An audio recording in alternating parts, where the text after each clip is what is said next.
Yes, sir. Yes, sir. Yes, sir. I mean, it's always good when boxing's coming on tonight. You guys know what it is and you know what it ain't. Yes, sir. I'm back with another video. So this is how we're going to do this, man, this time, right? So clearly you see the title, okay? And I have an obligation to make sure that these things don't go off the rail and keep it entertaining and keep it fun. So now I have to go into a space of neutrality, right? I have to be calm, cool, and collected. Shout out to the YouTube sports community. Okay, we have another debate brewing in the background. Okay, let's start by saying this is not personal. This is all business. And when we come live in HD on this channel, I have to go into a different space, which is a level of seriousness to prevent from being biased or anything like that. But however, I have to keep the order and structure when it comes to these debates. Because we have a lot of guys that are a lot of things, which include undisciplined, unruly, unjust, unfair, and frankly, biased, right? So what we do and what we have created is a debate arena for the top of the top, best of the best, the creme de la creme, the guys who really want to put their money where their mouth is. And as usual, the belts reside with Get This Smoke. He is the undisputed champion across all platforms. I've talked to him, and he has expressed desires to be that for a long time. That is his goals, and that's his wish. He said he want to be the next undisputed champ and be comparable to the great Joe Louis. He want, 27 undisputed title defenses. I spoke to him, and the champ is in good spirit. The champ is doing his thing, and he's moving around about his life, right? Enjoying his reign at the top. We got a lot of guys barking at him, rightfully so. A lot of challengers that are not even ranked. They want to get a piece of Get the Smoke. They didn't even compete in tournaments. They dropped out of tournaments. They just, haven't done anything quite yet to, impress us as a debate community. And with this new format is not for your convenience. This new format is for the convenience of the collective. So one monkey won't stop this show. Okay, this is not about me. This is not about the chat. This is not about the judges. This is about a fair and just system to do debates. Okay, that is one aspect of what the YouTube sports community is bringing. So what I am here to do is I'm here to set it up so that the champ can roll in and be comfortable, which is Get This Smoke, who's undisputed, and his challenger His challenger is supposed to be Waynetalk. We'll see if one of the two guys or the two guys show up. I got word from the champ. He's on travels right now, and the champ said he will be here.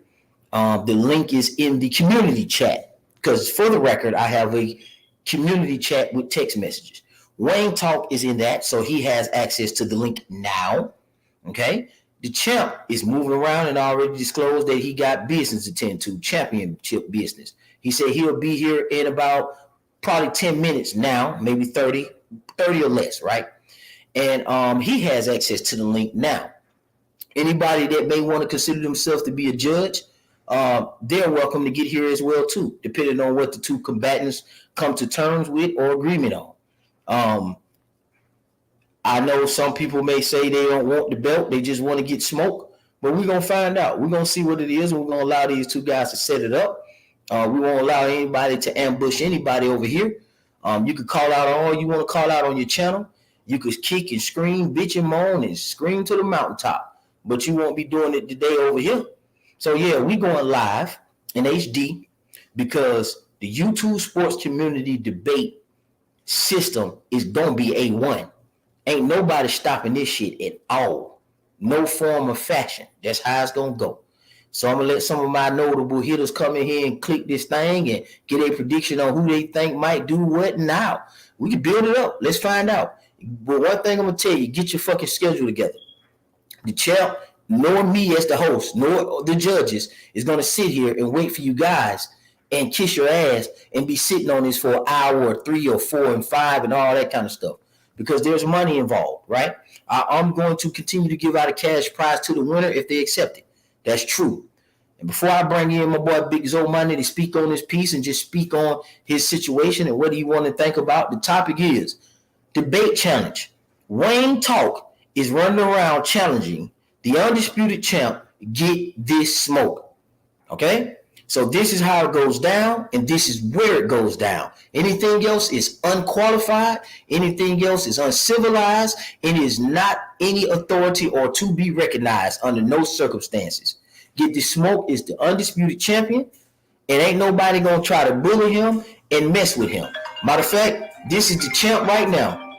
Let me see something. Hey, what's up, champ? Hey, champ. Yeah, I'm free. I'm on live. I'm just making sure I hold you down real quick. I got the red carpet laid down for you to everybody hear me. Yeah, this is the champ I'm talking to, y'all. What's up, champ? What you need, champ?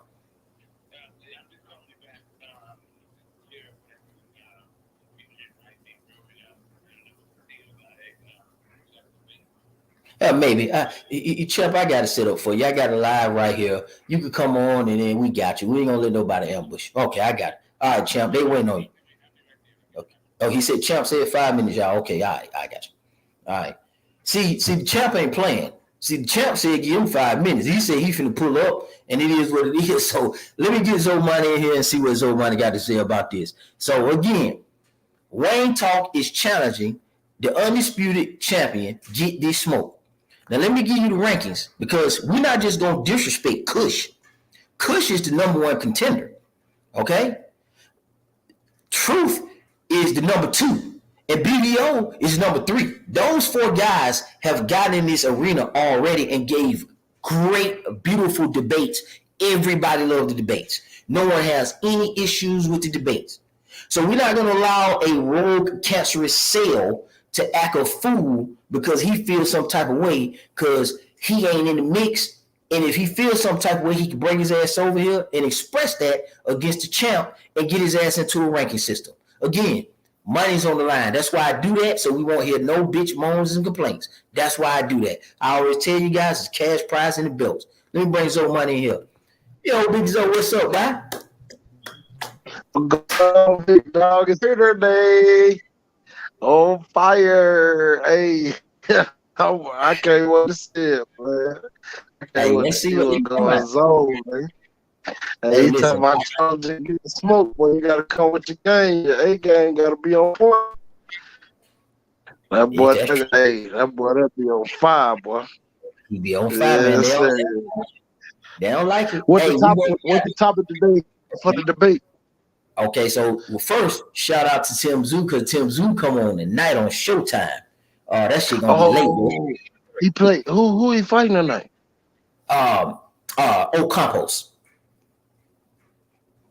Okay, so Money jumped out. He'll be back in, probably just laying down, feeling good, but he'll be jumping back in. Let me put the link back in. And while we here, man, if you're familiar with who Waynetalk is and get this smoke, hey man, you jump on and give me your debate predictions. You know, we're in the spirit of boxing today. Some boxing matches coming on at 11:30 tonight and on the zone at 9 and stuff like that. So while we wait, we can hopefully get a debate set up here and see what's going on and see what the champ want to do. If he want to just do a sparring match or however it is that he want to do, I allow the champ to say what he want to say, and we're gonna cook on it from there, and we'll open it up for everybody. So yeah, we got those fights coming on tonight. If you in the Champ Ross prediction league, please get your predictions in. Don't get caught on that. Also, if you want to do fantasy football, please hit me on my email. If you need assistance with that, I will help you with that. Just give me a call or contact me via email. From my understanding, Money Brown, I reached out to Money Brown. Money Brown wants to play. This is the second league that I created. I'm in it. My brother's actually in this second league. Young Billy is in this league. Zoe Money is curious about the league. Dwayne it may play. And I got Money Brown. Those are notable guys before I start opening up to other people. Oh, and Rollo Jenkins is another one. So we're sitting on about 7 people, and we'll have about 5 slots left. But anybody that's interested in that, it's a cash prize league for $50. The winner, first place will get $400. Second place will get $150, and third place will get $50. 8 people made the playoffs. 4-point PPR, redraft, standard roster, a quarterback, wide receiver, running back, tight end, a flex, which include an option over additional wide receiver, tight end, a running back, team defense and special teams are together, a kicker. And that's how we have it, right?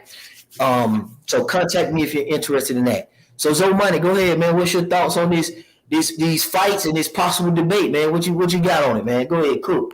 I got Tim Tszyu by stoppage, probably 5th round. You know what I mean? I don't see nothing Ocampo can do. I just got that a wash. Who else fight tonight? Who else on the schedule that's worth watching? Regis fight tonight. Oh, who Regis fighting? I forget the guy name. It's to me a nobody that I know of. Okay. Let me get the whole entire schedule out. Let me get the schedule out for you. Yeah. I ain't even check on who was fighting tonight. Okay, I'm gonna give you the schedule right now. There's notable, right? So we got today's Saturday. We've had some fights yesterday. We had Kell Brook versus Arilla. I never seen him fight at all. This would be my first time. That's on the zone though. I ain't never seen them neither. Yeah. And then Tim Tszyu tonight, because I got my TV on Showtime already. I'm looking at Godzilla and all I don't even want to move that shit. Oh, Tuesday, Monday, don't forget, man. Man, I'm almost done with this shit.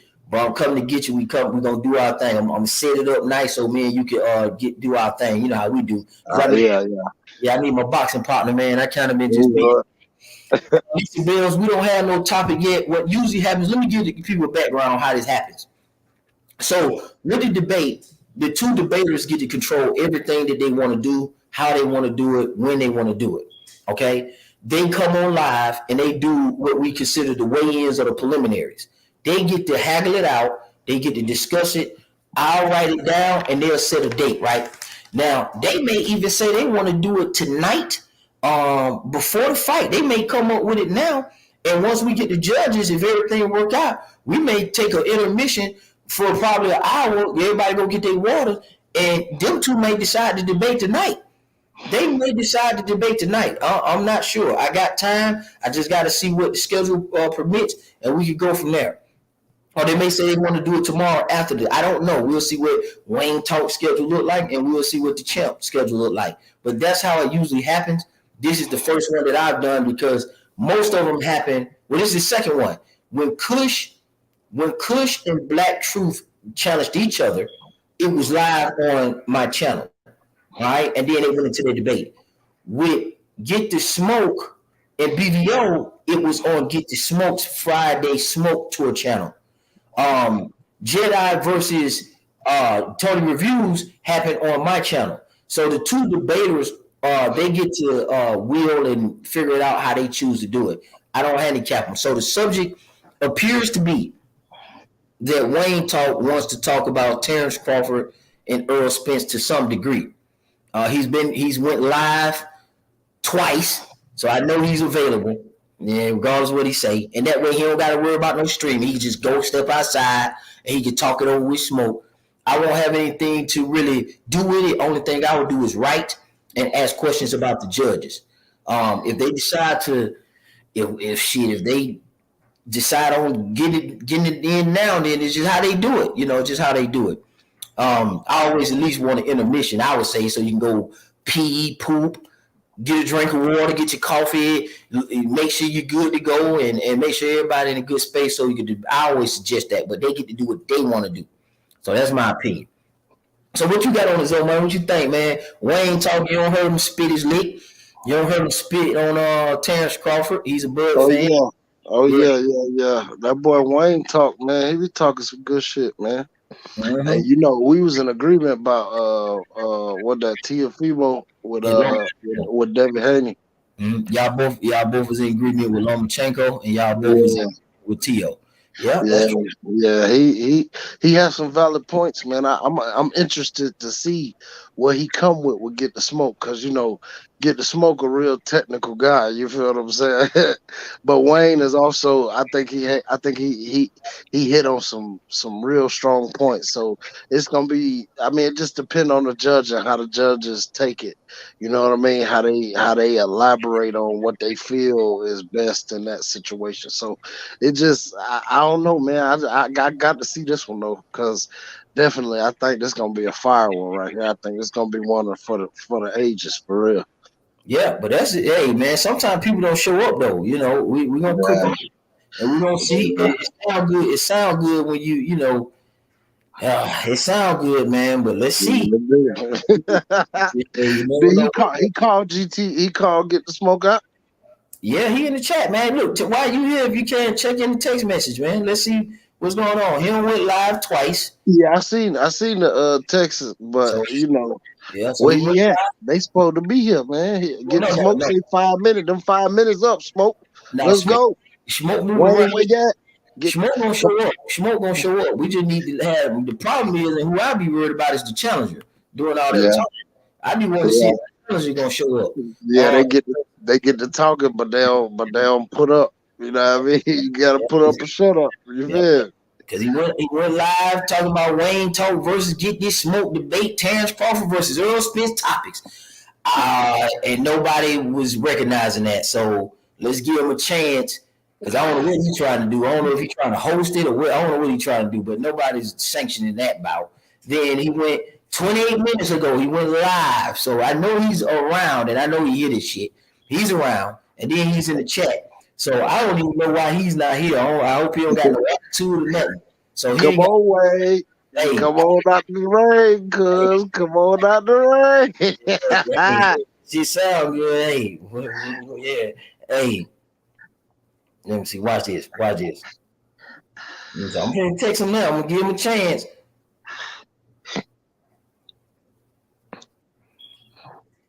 Yeah, we're going to see. This live in HD, because they had a good one yesterday. Waynetalk, Smoke was doing this thing yesterday, shining and grinding on his channel. So we're gonna make sure nobody get muted or do any drops, so nobody won't get it confused. And we're gonna let these guys cook, and we're gonna let these guys have their space. I don't want nobody else on, because I don't want to hear no excuses. No doubt. And anybody else that's out there right now, Jedi is out there. I see you in the chat. Tony, you in the chat. Man, when are you guys going to set up your debate so we can get on? We can do this. It ain't just got to be Smoke and Waynetalk. Is anybody who want that work? Anybody who want that smoke? Let's get it in. Let's get it in, y'all. Let's get this shit in. Whoever wanted to debate, it don't got to be. I mean, Truth is out there. BVO's out there. There's some guys out there, man, that can debate. BVO, Truth, and Kush. Kush is undefeated in here. And we're still waiting on the Tony reviews and the Jedi setup. for the karate debate on Bruce Lee, and they'll kind of comb through the topics. So this is just a preliminary, man. You know, don't try to get on here and sneak on here in the middle of the night and act tough.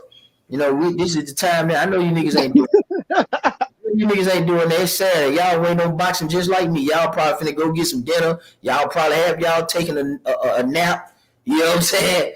So don't act like y'all niggas ain't as busy. Y'all old niggas. Y'all ain't out here in these streets with these young kids doing all that bullshit in that hot ass sun with no hoodie on. You in the AC because you pay rent. You know what I'm saying? Man. What the hell is up with these kids wearing hoodies in the fucking summer, bro? Yeah, they gonna. Bro, this crazy, bro. I be seeing it. I know they be bunning up, bro. I'm talking about big, thick hoodies too. Well, see, I'm gonna say this though. Sometimes though, I will say this is kind of fucked up since COVID, right? Man, you know, COVID, man, when that shit was happening, man, you kind of had to have that shit on because people be all nervous. Then on top of that, man, when you go in some spaces, boy, they had a nerve to have their fucking heat on, the AC be all the way up in these buildings. I don't know what be going on. So sometimes you'll go into a building, bro, and you be hot as hell outside, and you go in there, that bitch be icy than a motherfucker. So I understand. But the cold keep the germs down. The heat bring the germs. Yeah. So but that cold keep that stank down too, though, and that heat bring that stank. Right. Heat brings stinking germs. You know what I mean? Mm-hmm. Whole lot of, you feel me? That's why I understand why they wear the damn hoodie, bro. I've been seeing that before COVID hit, though. You know, the young generation wear hoodies in the summertime. That's outrageous to me. Yeah, that's crazy. They be walking down the street. Okay, let me see what we got with Tony Reviews. Tony Reviews, what's up? I see you going there with the champ, get the smoke. What is it that you got to speak on? Let's go. I mean, are we talking about like Pee Wee League champ? Like, I don't see how that's a champion. This dude loses everywhere he goes. Like, I'm so confused. Well, let me explain it to you why you shouldn't be confused. Because nobody else ain't established a legitimate platform. He's the undisputed champ, point blank, period, whether you understand that or not. Because we know it ain't you, right? Like, it's not you. So then if it's not Smoke, then who would it be? Because if you don't speak on Pee Wee, you participated in a middle school, high school debate platform, and then your technology got bombed. So we don't want to have that going on. That it's delegitimized, right? Because you was in a high school debate platform that didn't allow any dialogue, right? And then when you got to your 3-0 run, your shit was bombed or whatever. So we gonna make sure that we prevent that from happening. And we've had 2 debates. If you want to get in here at any time, you can get in here. We still waiting on you in the Jedi to do the Bruce Lee thing. Soon as you guys get that debate off, we can rank you, get a winner, give you $50, and we can let you go. But you're not going to come here and challenge Smoke. Everybody's not going for Smoke. You got a debate with Jedi. We're waiting on that. When are you going to set that up? I mean, I'm not here to challenge Smoke, first and foremost. And if that was a high school league, Smoke didn't even make it out the second round. So that right there just shows you the level he's on. It's right. Bad.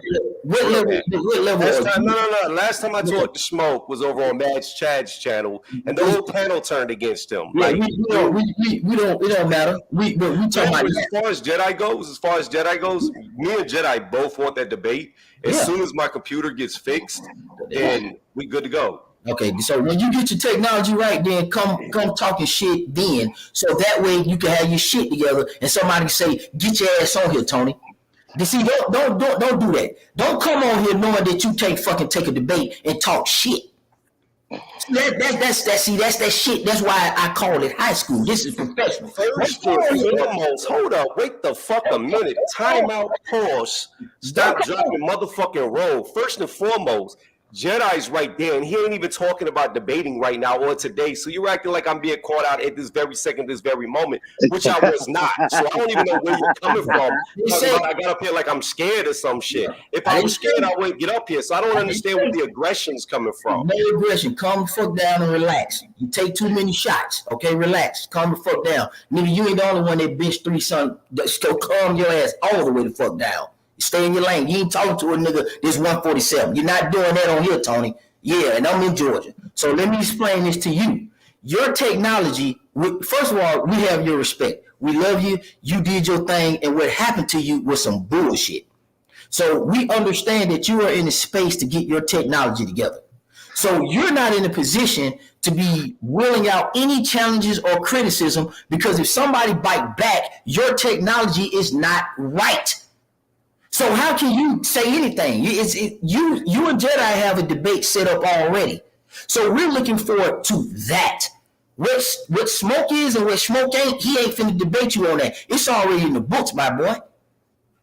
So we're gonna let the champ come on. So we're gonna let you conclude what it is that you want to say and what you want to. If you want to issue out a challenge, you can. But make sure your fucking technology is correct, please. Can you at least do that? First and foremost, you can't say, please make sure my shit is correct, and then say what happened to me is some bullshit, because that's like back talking out the side of your neck. Yeah, it is unfortunate. There's some bullshit. They had to drop a fucking virus in my computer to get me out the tournament because I couldn't lose. Couldn't lose a fucking round. So that was some bullshit. As far as Jedi goes, whenever he's ready, we could do it. As far as smoke goes, I'm gonna say it from now to forever. The dude is trash. Like, I'm gonna just say that loud and clear. It ain't got nothing to do with you, so it ain't got nothing to do with you or the integrity of your channel. But the dude is trash. Like you saw yourself. You had to. You know what that sound like to me? Pause. Hold on. Pause. You had to stop a debate on your channel because this dude argued with the judges about getting his ass whooped. Like, come on, bro. I have nothing. Listen, I'm retired. Don't use me. I'm not. You're not gonna turn me against Smoke. Smoke is the champ. If you the champ, I would be willing the same sword for you. If you was a contender, I would. I got to do it like that, Tony. I know you're in here shaking the leaves, but I have to do it this way. I have to stay neutral, and I have to protect the integrity of the championship. Now, you guys can do what you want to do. So this is what I'm going to do. Please, I'm finna let Smoke come in here now. And I'm sure a challenge finna come out on you, Tony. Please don't tell us that your technology not ready, because I'm finna let Smoke in here. Here's the champ, y'all. You already know what time it is. What's up, guys? I hope you guys are having a wonderful weekend, a happy Saturday.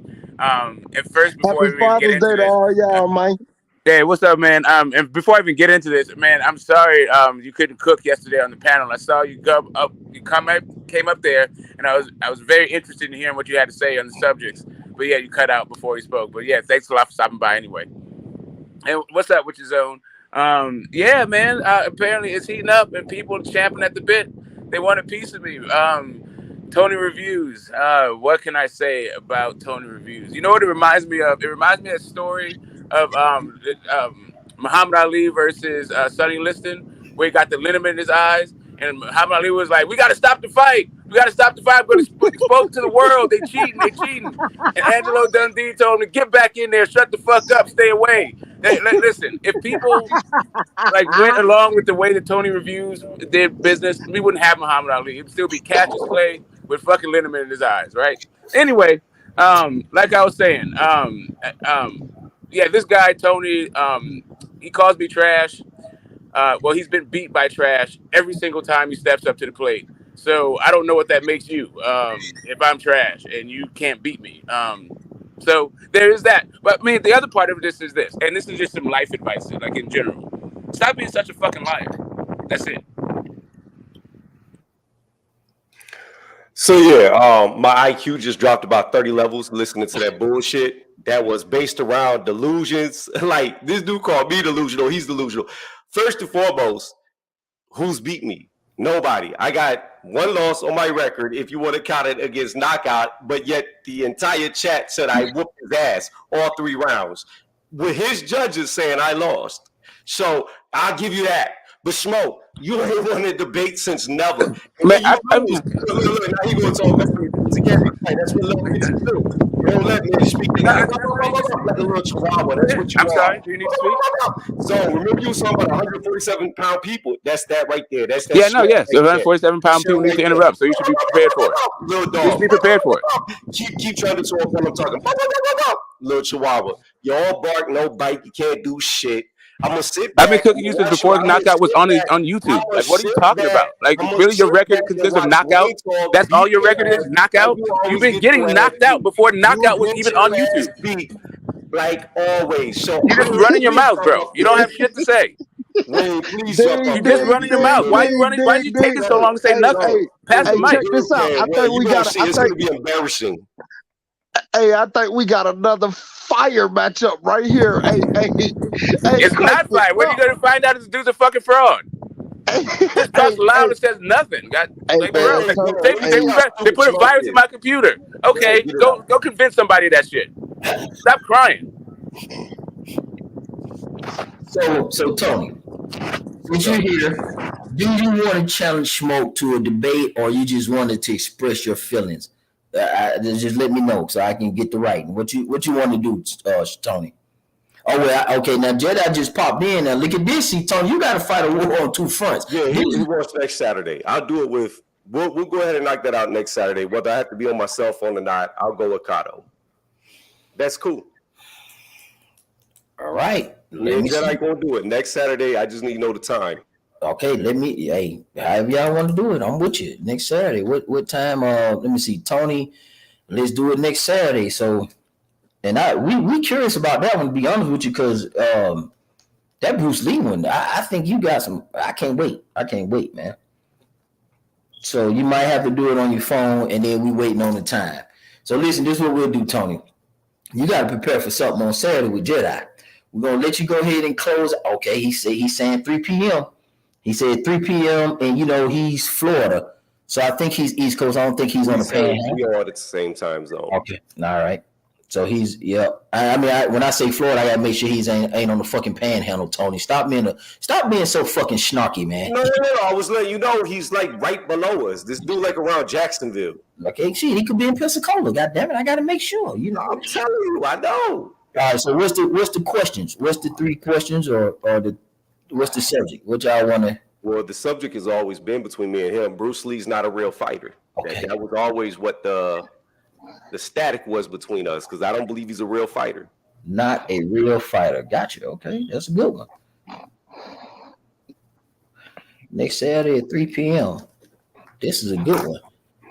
And hey, Jedi, is it possible for you to pop in so you can give us some vocals as opposed to typing, so we don't have to misread anything, so you guys can work this out?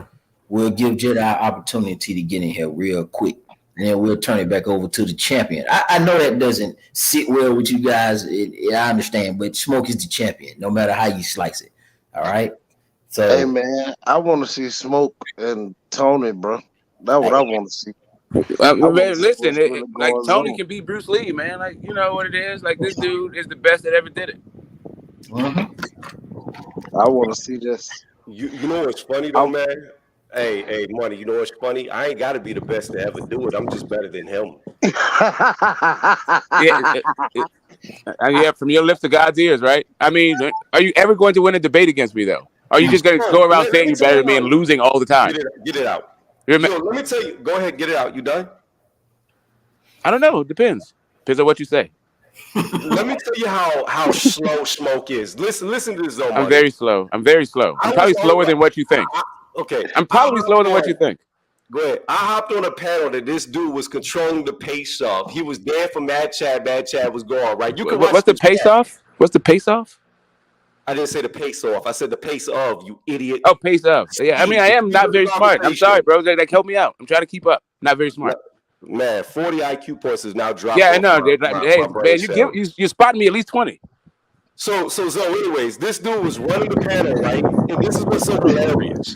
He had somebody agreeing with him when I first got up there, and by the end of it, the dude was telling Smoke to shut the fuck up. Why are you crying, bro? Why are you crying? Why are you crying and lying always? Is that all you do is cry and lie? All you do is cry and lie, bro. Like, is this a winning strategy for anybody that you know? Crying and lying. Get it out. So hold on. Jedi's here. That's the guy who you debate next Saturday. Smoke is waiting for Waynetalk. I know you got some smoke for Smoke, but let's Jedi. Welcome to the panel. Go ahead, OG. Speak your piece. Hey, what's up, man? It's gonna be entertaining between Smoke and Tony. I will agree. but I am very anticipated, especially with Tony. Personally, I think he's a very good debater. This is exactly why I want this debate. I'm just gonna ask you like this, Tony. You sure you want to do this? I'm giving you listen, a grace period to bow out. Are you sure you want to do this? And I say that with no sarcasm, my brother. Are you sure you want to do this? I am 1,000,000% all in that Bruce Lee is not a real fighter. Okay, no doubt. Okay. All right, so judges. Go ahead, Cotto. So Tony, you challenge Jay Cotto. So you go first, and Jedi, go ahead. Who would you like as a judge? You and Tony can negotiate that together. Who would you guys like as judges? Shit. If anyone, because I'm not really sure who in the boxing, community or on the the YouTube sports community would actually know about martial arts like that. But whoever wants to, you know what I'm saying? I'm all for it. Whoever wants to judge, you know what I mean? I'm all for it. I don't really have anyone. I mean, the regular militant knows me and Tony. That's a neutral ground there. So if he wants to judge, if he has the time, I would like to invite him. Brian Harkin, perhaps. They both know. We both know Tony as well. No bias there. Let's see. Maybe I can ask OG Boogie. I'm not sure if you're well acquainted with him. Maybe I can try to get him there. I mean, whoever knows more or less about Bruce Lee's history and martial arts, period. You can. I have no problems with that. Okay, Tony, what you think about that? He said Red Glove Militant, Brian Harkin, and OG Boogie. I think 2 out of 3 are good. I think OG Boogie is going to be very, very. Not saying that like he's just going to be very biased already before it begins. So the other 2, I believe, are very neutral. I like Jedi. I don't know how many people keep up with martial arts in this sphere. But I would say Brian's good. RGM's definitely good. We could do like, I don't know if he'd come over here, UGC Flame. Man, UG, yeah, UG Flame. Man, that's my boy. I think who really does it? Stormy B Man. Do you know him? You know him, Zone? Yeah. You said Stormy B Man, right? Yep. That dude knows martial arts. He does a whole martial arts like Tuesdays kind of shit. Okay. And we could also invite a DT3 Boom Man. He's a martial artist himself. Okay, so Jay Carter, you got my point of contact, my real point of contact. Yes, sir. So what we'll do is 3 p.m. next Saturday, correct? Yes, sir. All right, and I'll always be 15 minutes early, of course, to check all the technology, and we gonna understand the format. You both get an opening. So Tony Views, you'll give your opening, and then Jedi will give his opening, and then you guys get to rebut as well. Okay, Tony, you get to rebut all the information. Jedi, you get to rebut all the information, and then you guys get to flow right into the open dialogue, right? And once you get done with the open dialogue, those 3 judges that you guys selected, and if we get 4 of them, I would actually like that because you guys named 4 people. If I can get that 4th person to be the chat member, that'd be awesome because the chat get to ask you guys questions. And most people will probably study this topic because they've been anticipating you and Tony on this topic, to be honest with you. We'll all do research and pay that respect to you guys as well, too, so we can ask real questions. And then you guys get your close. Anybody got anything they want to add to that before we close out and lock it in? Yeah, Tony. Hey, Tony, you have offended me, and you have offended my family, and you have offended the Shaolin Temple. What I'm gonna tell you is you go ahead and be like water, become the cup, because the cup gonna get smashed. What about if the cup is tin? Be water, my friend. Water can flow or it can crash. Hey, great philosopher. I give you that all day long. Very smart individual, but a fighter he was not. But we gonna get into that. I do have a question though. Yeah. And I don't think Jedi would do this because we keep it more respectable, but I just want to make sure that like if it gets heated, if the debate gets going, that in the open flow, it's not going to be like debating Get the Smoke the way he just talks when you talk. Like, there's got to be a freeze where one person can get out what they're saying without two people talking over each other. No, bro. You have gotta live rent free in people's heads, right? Well, so Tony, listen, we've completed 2 successful debates. I'm not going to let anybody do that to you. I'm not going to let anybody do that to Jedi. You guys are pretty good friends anyway. I think you guys are going to flow back and forth. And I think it's going to be cool. I'll step in there if it gets out of control. But I think you guys are good. And we've had 2 successful. Hey, Zone, you might get accused of slashing Tony's tires after he gets his ass cooked.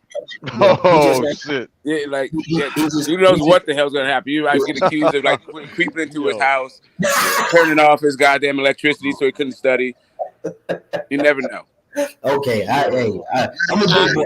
I got hey, real fast because I just seen his name in the chat. I didn't think about it. Hey, Bruce Gas. That's a good judge too. Okay, Bruce Gas. Everybody loves Bruce Gas. I already told Bruce Gas to be ready. So Bruce Gas, let's ask him now because if I can get confirmation, that's even better. Bruce Gas, would you like to be a judge for Tony Reviews and the Jedi's debate next Saturday at 3 p.m. Eastern Standard Time? Would you like to do that, Bruce Gas? Grace us with your presence. And The debate is on Bruce Lee, Bruce. Yep, Bruce Lee. Hey, I got a question for y'all, fellas. I don't know if this fight in the reins or not, but what do y'all think about Innocent Thurman? I think his career is over, like his hairline. Like he ain't really got nothing left. I think Thurman beat him. I think Thurman waiting on some shit. I don't know what they got planned for him because he's supposed to be fighting Erskine. He's not active, so it's kind of hard to gauge.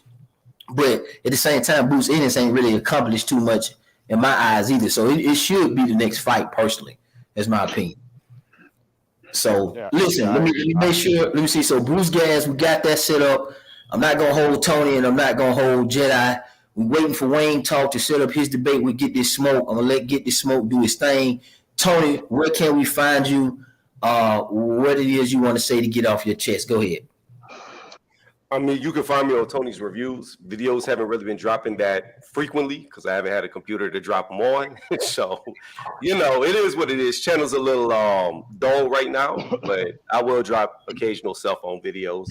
Outside of that, we already addressed it. I'm looking forward to this debate. This right here is a World Series of debating. This is an OG that I'm going against regardless if me and Jedi had a fallout a long time ago.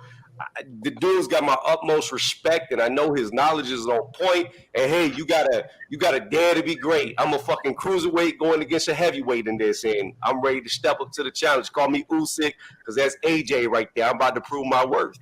On that note, I'm out. All right, Tony always come with that good stuff, man. I like Tony, man. Tony always keep it exciting. That's my Georgia boy right there. I like Tony.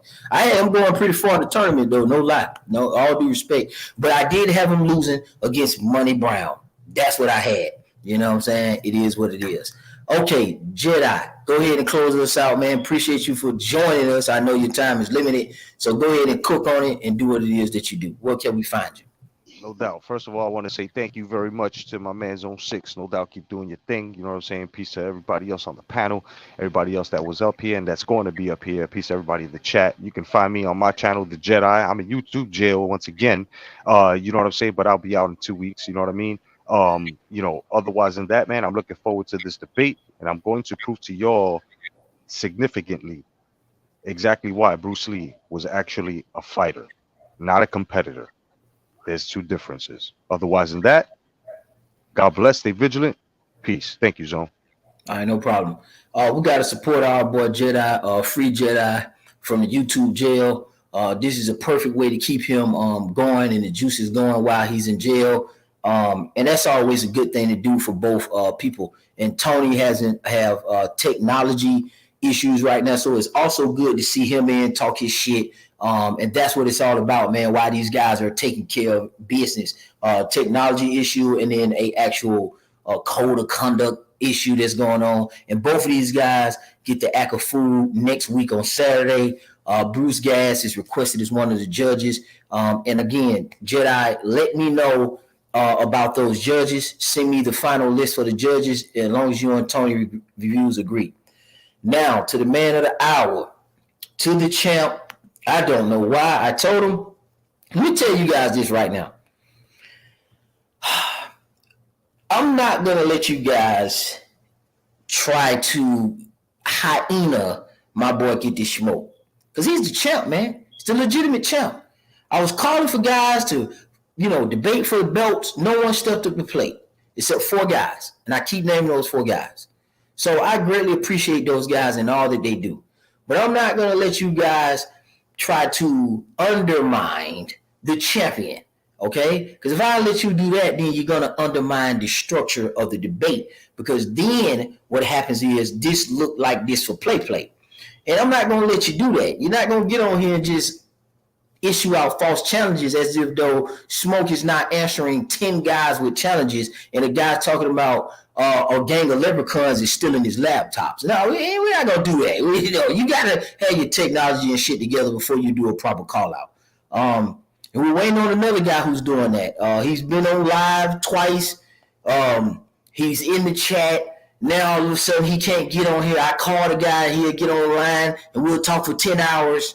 And now all of a sudden he's not here. So I'm going to let Get the Smoke do his thing and talk all the shit he wants to, because he's the champ. Go ahead, champ. Do your thing. Well, I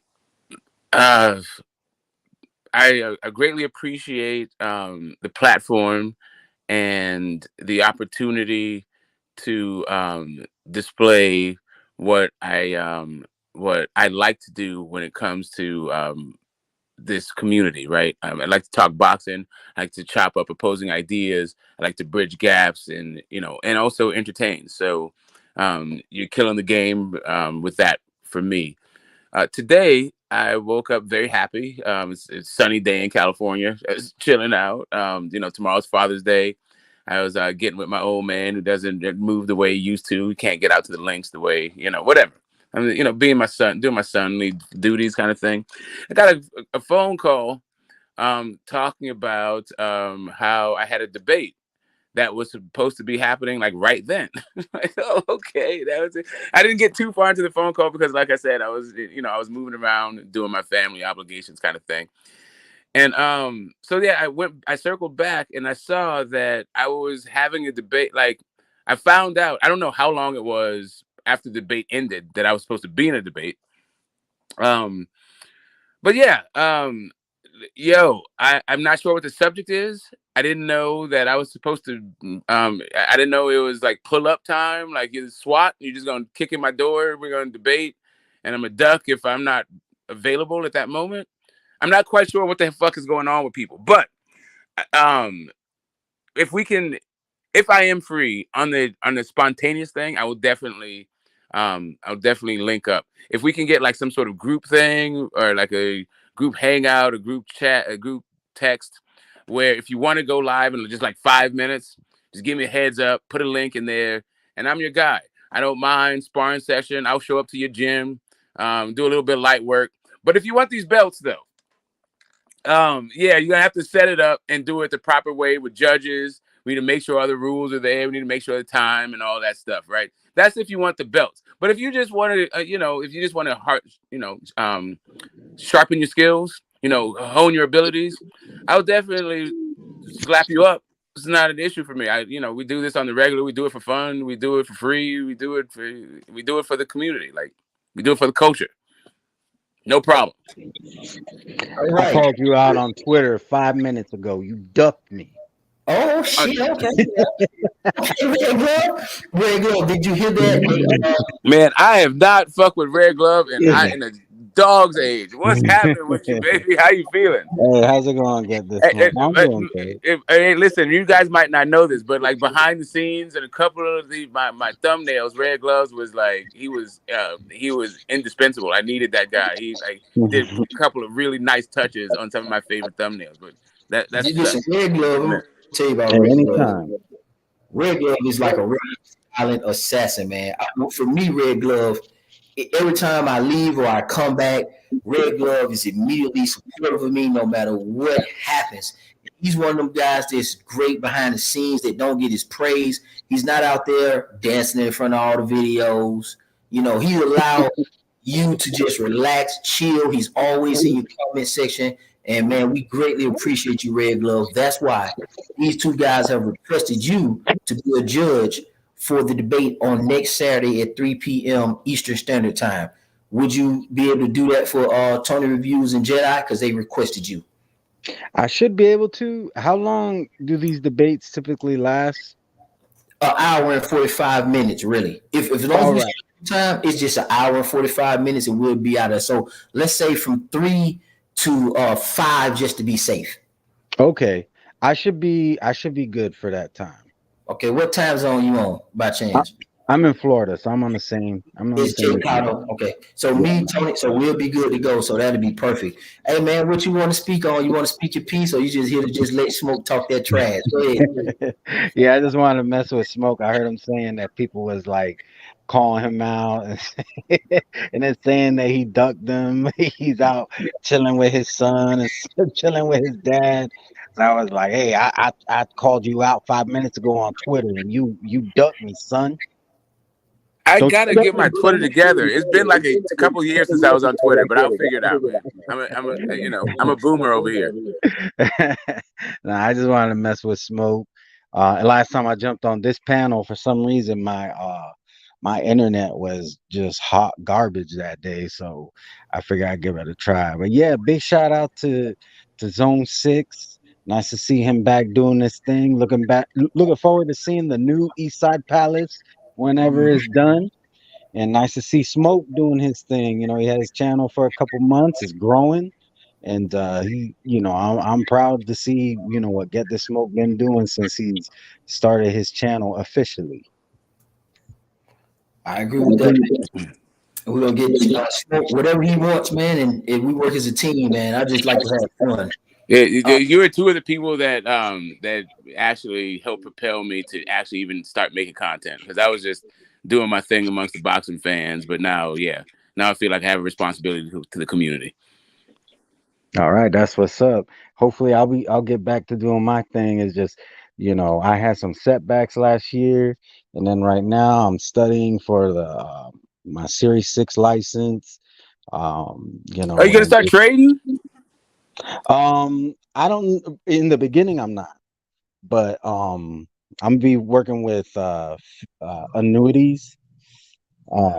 So that's gonna be my main thing. But I probably won't be doing that for too long, because this company they're like lowballing on the pay. But I'm just taking it so I can get the license. You know, you can't just go get the license on your own. So I'm using it as a stepping stone, but yeah, eventually I plan on doing the trading thing and, you know, making money that way, because that's what. Yeah, we definitely got to we definitely got to stay in touch. If you after that, if you're handling other people's money, yeah, once you're done with your shit, I'll definitely look out. Oh yeah, I'll some definitely assets to let you manage. know. I take my first exam this Tuesday, so if I pass that, then I go on to start studying for the actual Series 6, because you gotta pass this one exam first, and then you can go for the Series 6, the Series 7, and some other licenses. But the Series 6 is what I'm going for now. So I'll let you know. That's what's up, man. Listen, I definitely that reminds me when I was a younger man. I remember that. I know what you're about to go through. I got you, bro. No, I told you, the world missed you, bro. I told you. You said what? I told you, YouTube missed you, boy. Told you. We did. Yeah, like, where's that boy ZONE6 at? Zone does it kind of brilliant though. It's like you can't stick around. You got to swim in and out to make the maximum impact. I don't know if you can just keep dinking and dunking it out every single day and have the same impact. I like the way Zone moves. Yeah, exactly. I be having shit to do sometimes. I got a softball player. I got a football player, man. I got two that's going to get into karate, and I have a track cross country runner. I'm not the young Shit, zone. boy. Yeah, I'm not the young zone as I was where I got come in and out of deployments and crash the party and everybody drink and then we have a good time with zone and I leave. Now but I'm gonna be consistent. This is the last. That was the last run. Was the last in and out. I got it permanent now, so I'm gonna be here with you guys, working with you guys, taking advice, and I've enjoyed being back with you guys. I just got the time and space. I'm just an older man that has learned his lessons, and now I'm retired and I'm in a blessed spot. So I'm not the young boy that I was out there hammering it. Yes, sir. I know that shit's sweet for you to You kind of finally be came. home now chilling. Yeah, you kind of came in like the young bull in the China shop. I like how you broke it up though. Yeah. Hey, listen, I'm with Zoe. Like, hey, the energy was needed and is appreciated. Okay, Tony. Okay, my boy Tony. Okay, I got you, Tony. I got that. Money Brown. I sent you the email. I hope it's the right one for the fantasy football league. I got you. Trust me on that. I got you, Money. I fuck with Money a lot. Also, now for the record, I'm gonna go ahead because I don't want nobody, and I would do this for anybody that is the champ or contender. Justice is justice. So now we get in a situation where Waynetalk is refusing to show up. So let's not play this game anymore. He's not showing up. We're trying to contact him. He's normally on the phone for hours and hours at a time. He went live multiple times. And right now, at this current moment, he is refusing to jump on.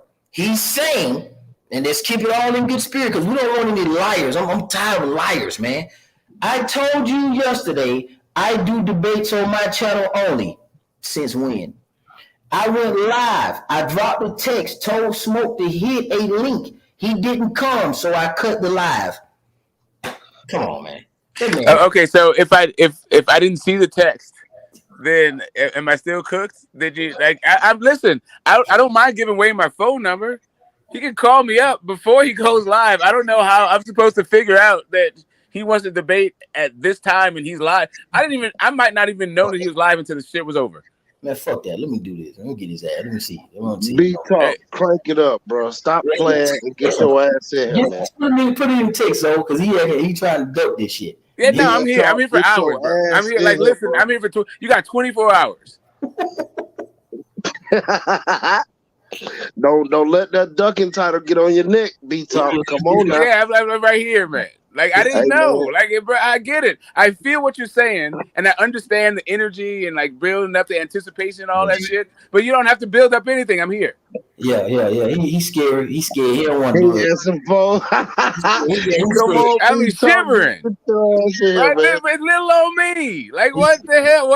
I got no swag. I'm trash. I got 40 IQ. Everybody said everything, but, like, set it up. Exactly. What's up, Money Brown? What's up? That's that player right there. What's going on, Money Brown? Zone, what's going down, man? What's going down? You, my dog, get this smoke up there. Homie in the corner. That's ZONE6. That's ZONE6. He new to this thing. Man, I'm just laughing how you be putting motherfuckers in their place.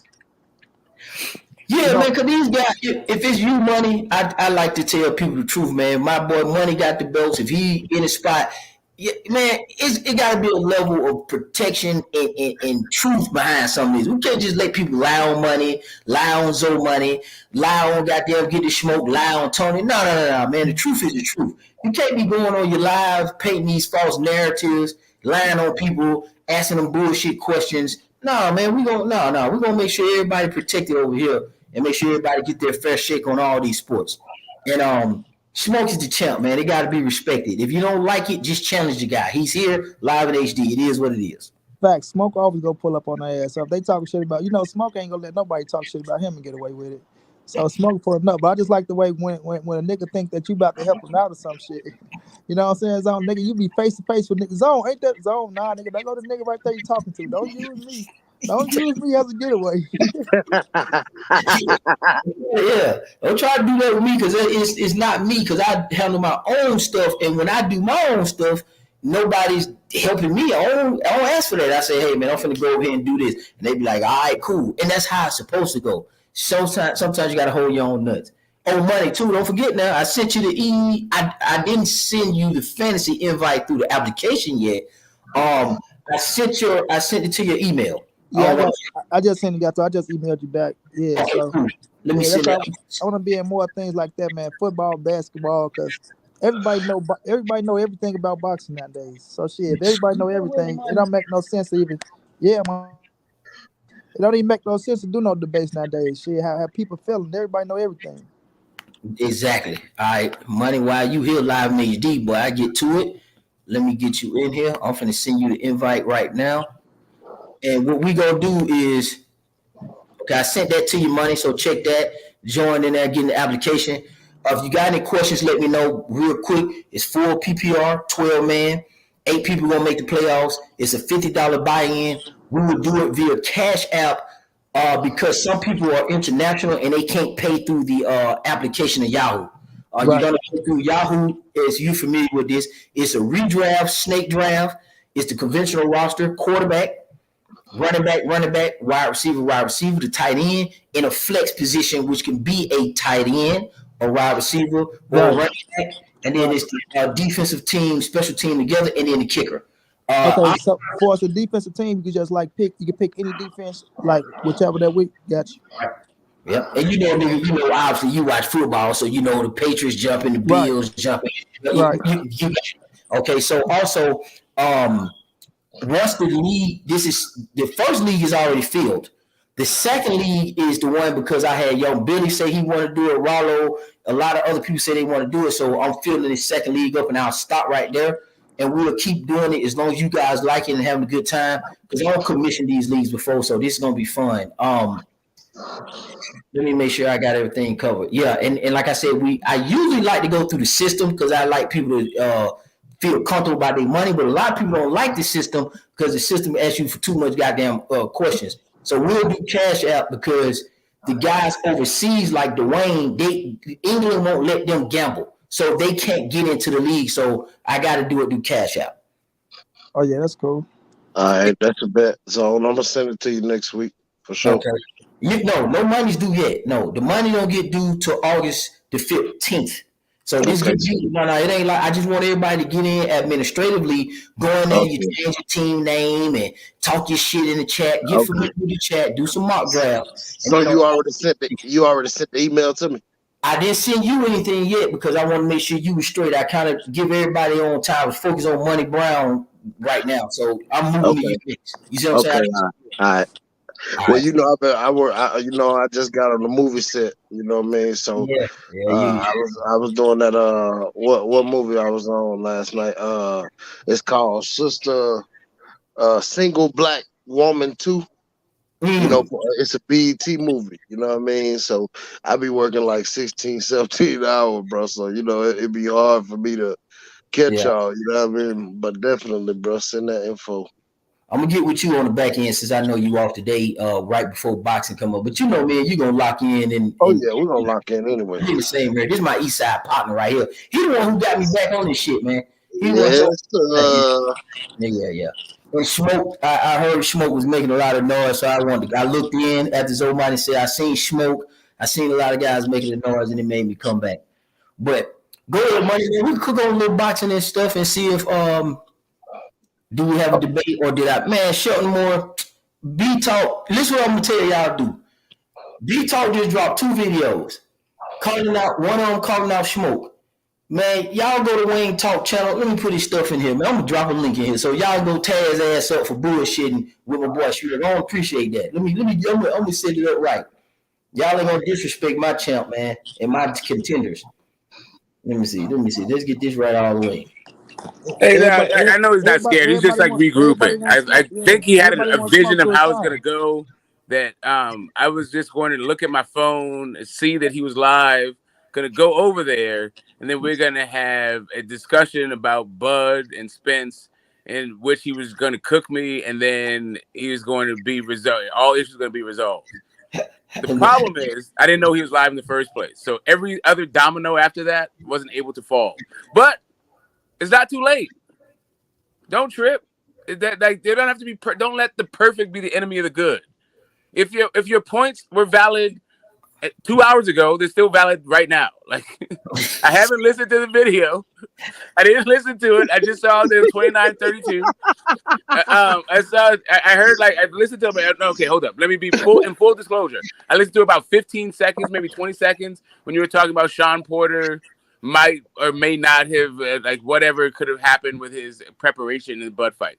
So that's all I heard of the 29:32 seconds.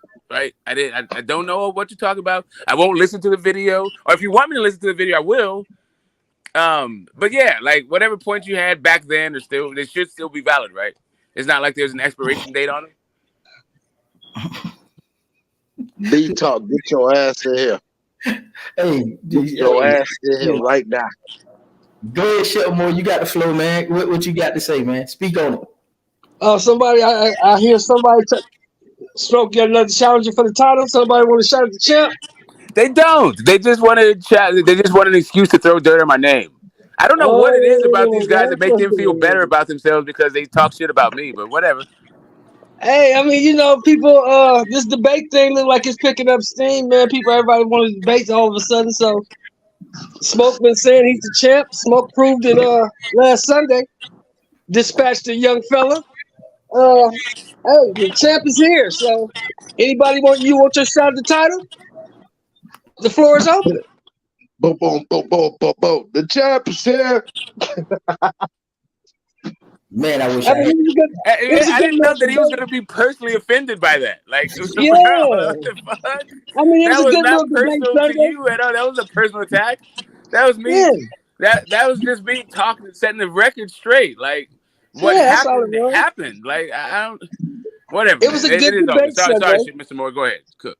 It was a good debate Sunday. It's just my man wasn't fully prepared. You know, he tried to come off the dome, and you know, when you're dealing with somebody like a Smoke or a Money Brown, you gotta have your facts straight. You're dealing with ZONE6, you gotta have your facts straight because you're coming off the dome with shit that don't even exist.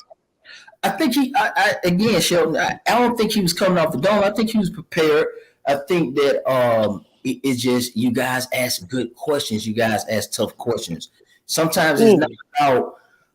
And I just tell this to the youth, man, that I coach, and when I was recruiting, I used to tell the teenagers this.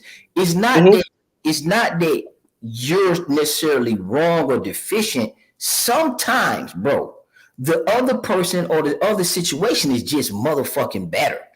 Like if you get to fight with a guy, he bust your ass up. It's not that you necessarily are bad. It's just that they're better. That's what happens in boxing. I think that's what people get a misunderstanding with boxing. Like, the dude is just better. Like this Sean Porter. Let's go on and kick into it because I don't think Wayne gonna show up. We can talk about everything. Right. So with Sean Porter and Earl Spence, right?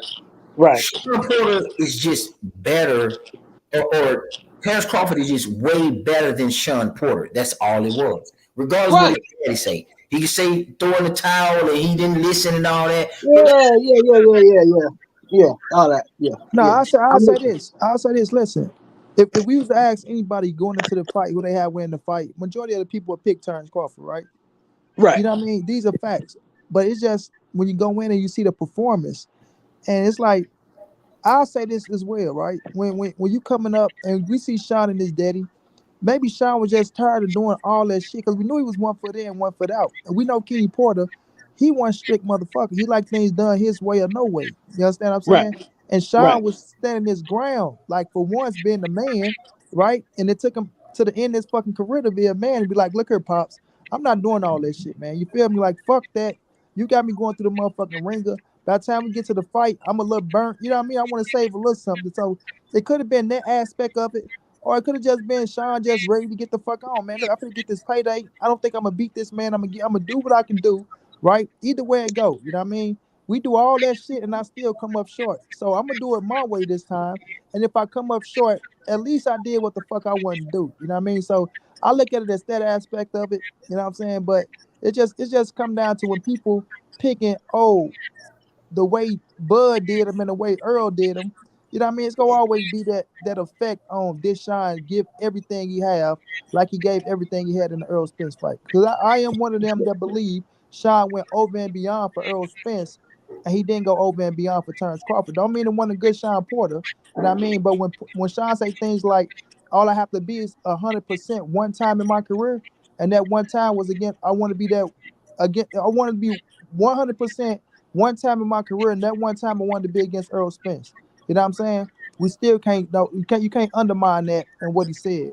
But I still think it was a damn good Sean Porter that Bud fought, and I'd have picked Bud to beat him, whether he went over and beyond or still was the same Sean Porter. Yeah, And see, that's my point right there, Money Brown.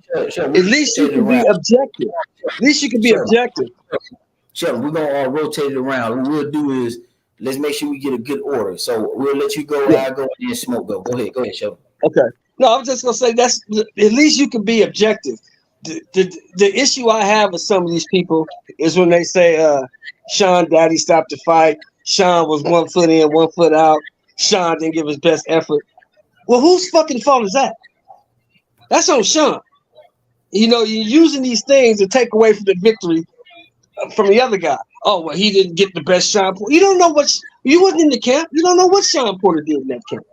Sean Porter in my opinion, there is no version of Sean Porter that beats Terrence Crawford. No version.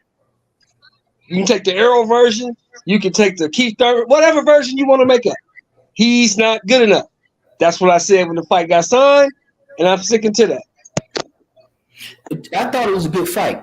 I thought that this was a fight that was needed because people were saying that they didn't think that Terrence would beat Porter because his mauling style. They're not sure if Terrence Crawford could fight on the inside, and this is the fight that we all need to see for Sean Porter. They were still saying resume, and then when Sean Porter was booked, they was like, oh, finally, he's fighting somebody. It's always finally he's fighting somebody. And I'm gonna tell y'all like this with me, and it's pretty much it's not that big of a deal, right? So Terrence Crawford is a Hall of Famer. Of course, everybody that he's fighting has an uphill battle because Terrence Crawford is the Hall of Famer. He's pound for pound number 1, 2, or 3, right? So everybody that he's fight or fought ain't gonna really be good enough. They're gonna be a caveat, but they're not gonna be good enough. Earl Spence is not pound for pound the best 1, 2, 3 boxer in the world.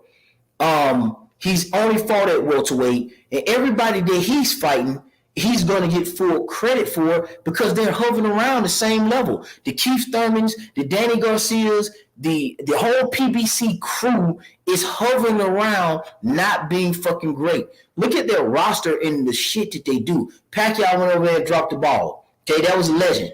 Ugas won a fight, lost a fight. Kind of won against Sean Porter, but then kind of didn't. Broner put Porter on his pockets, but he kind of undisciplined. He should be fighting at welterweight. He lost to Maidana. Maidana retired. Like, PBC fighters are not considered at 147, and the ones that have been 147, they haven't been considered to be no all-time great. The only person that we're even considering that to be is Earl Spence at the most. So everybody that he's fought, they all kind of disappointments. Danny Garcia, nobody gave him a chance, disappointing at 147. Keith Thurman is one of the biggest busts at this point in boxing history. Burrow's been one of the biggest busts in welterweight history. Everybody over there outside of Floyd has been a major historical disappointment. Meanwhile, Bud is putting in historical work against all them undisciplined son of a bitches. That's not his fault. He's a Hall of Famer. So he's supposed to smash leftovers, new overs. I don't give a fuck what you name. He's supposed to do that because he's the Hall of Famer, not Earl Spence.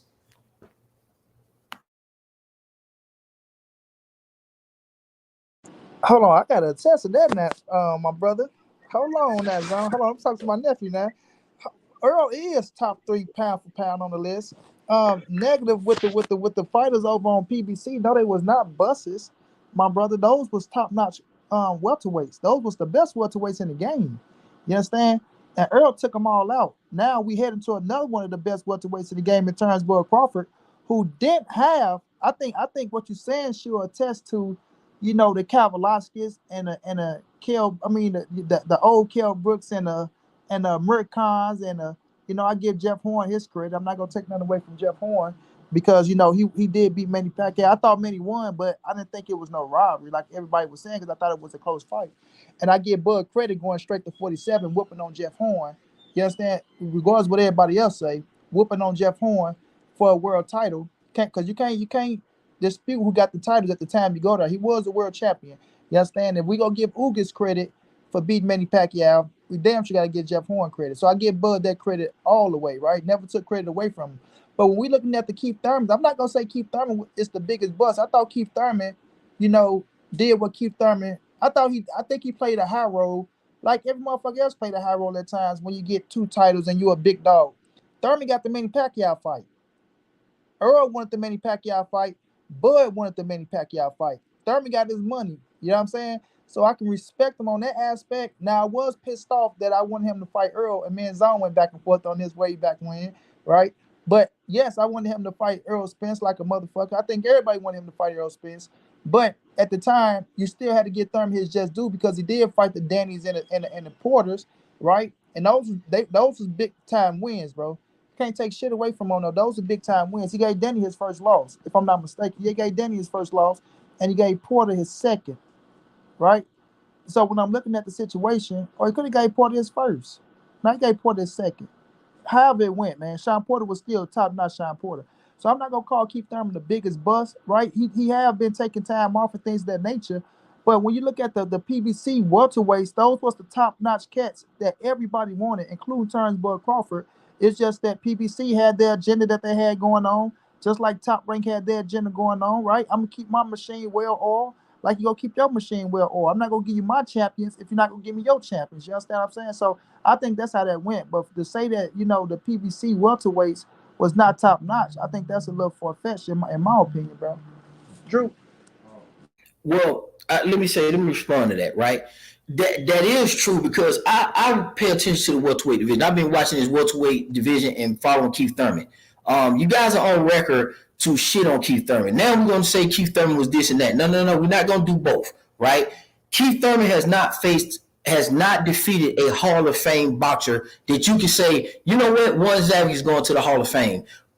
Sean Porter and Danny gonna be Hall of Famers. No, okay, I got you. Let's say that is the best, right?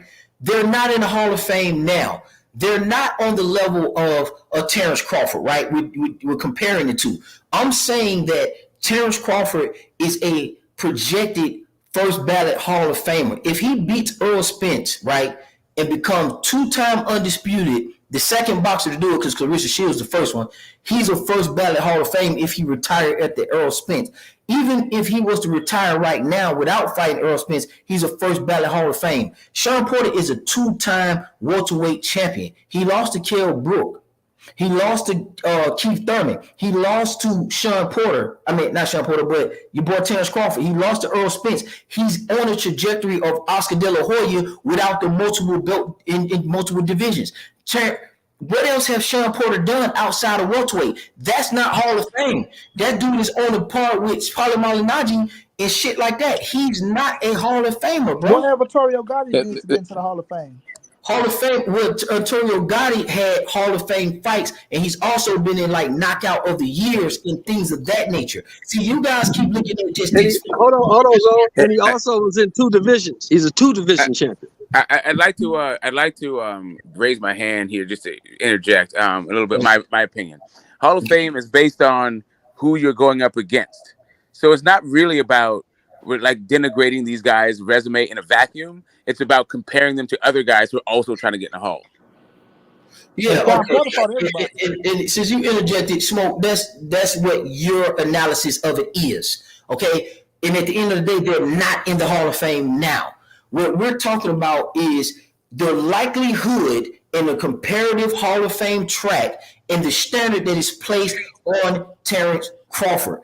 Your boy Porter may not be in the Hall of Fame, my dude. He's already retired and his name is nowhere. If you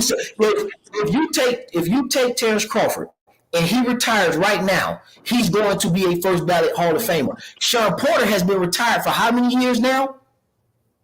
He's Sean Porter one or got some two. cars. One or two, like that's my point. Is that Sean Porter is about to be up for It's the still Hall of gonna Fame take in like like 5 next year, years. while Bud is That's the thing. while Bud is still fighting.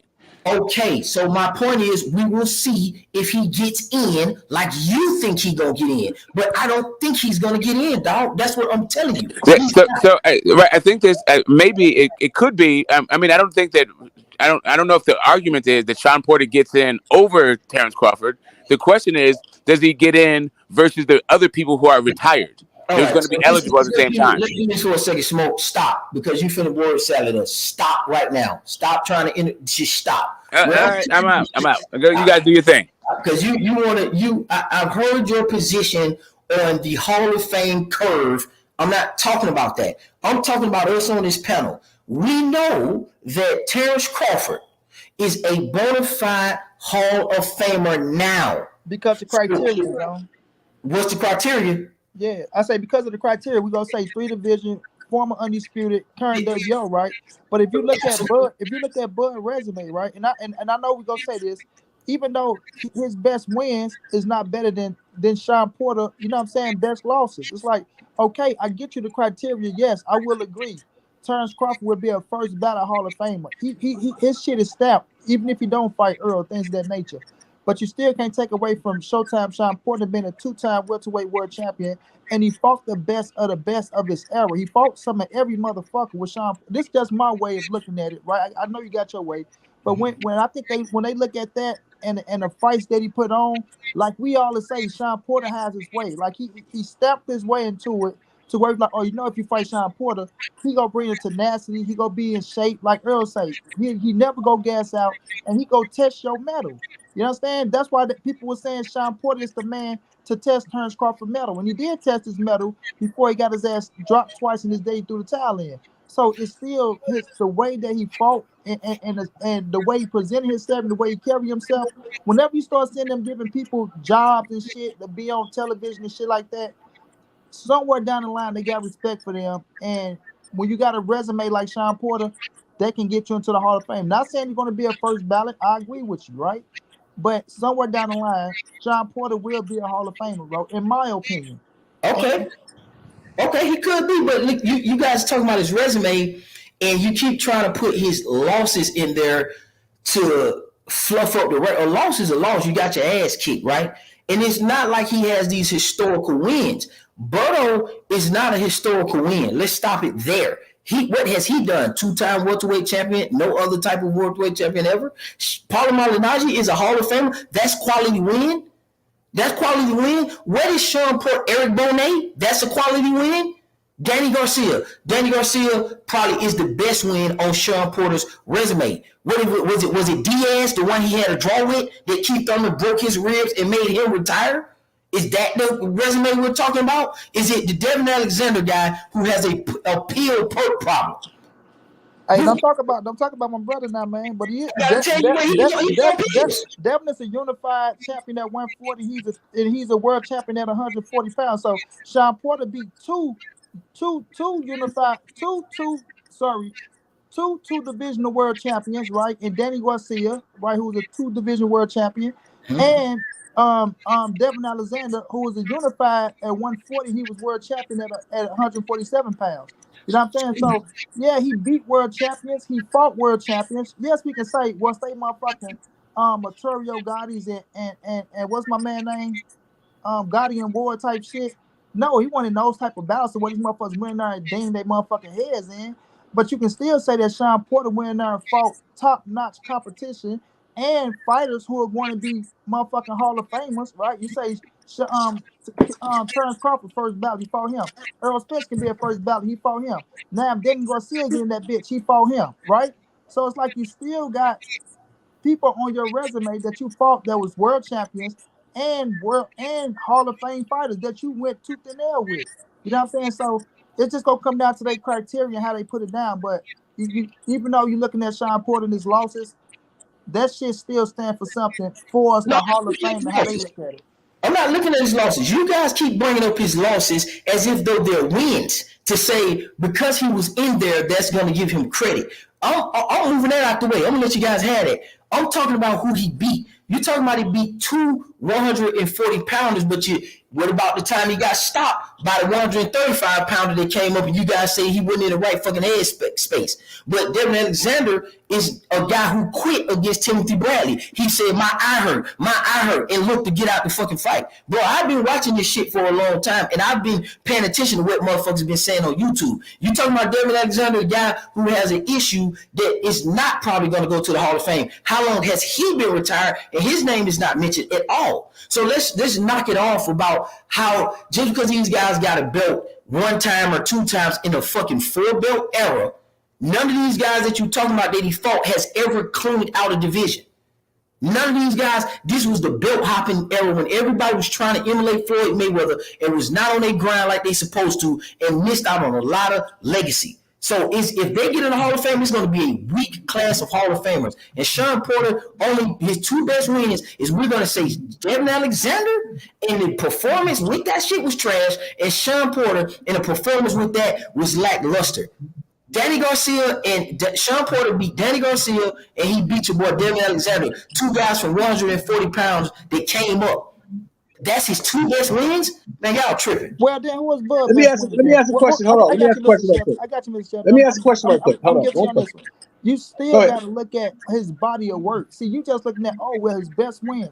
Getting into the Hall of Fame ain't just off your best wins, it's off your body of work, bro. What have you done in this boxing game for them to look at you and for them to punch that fucking clock for you? This is not the NFL. This is not basketball. This is not that type of criteria, bro, where you got to go up against the best of the best all the time, right?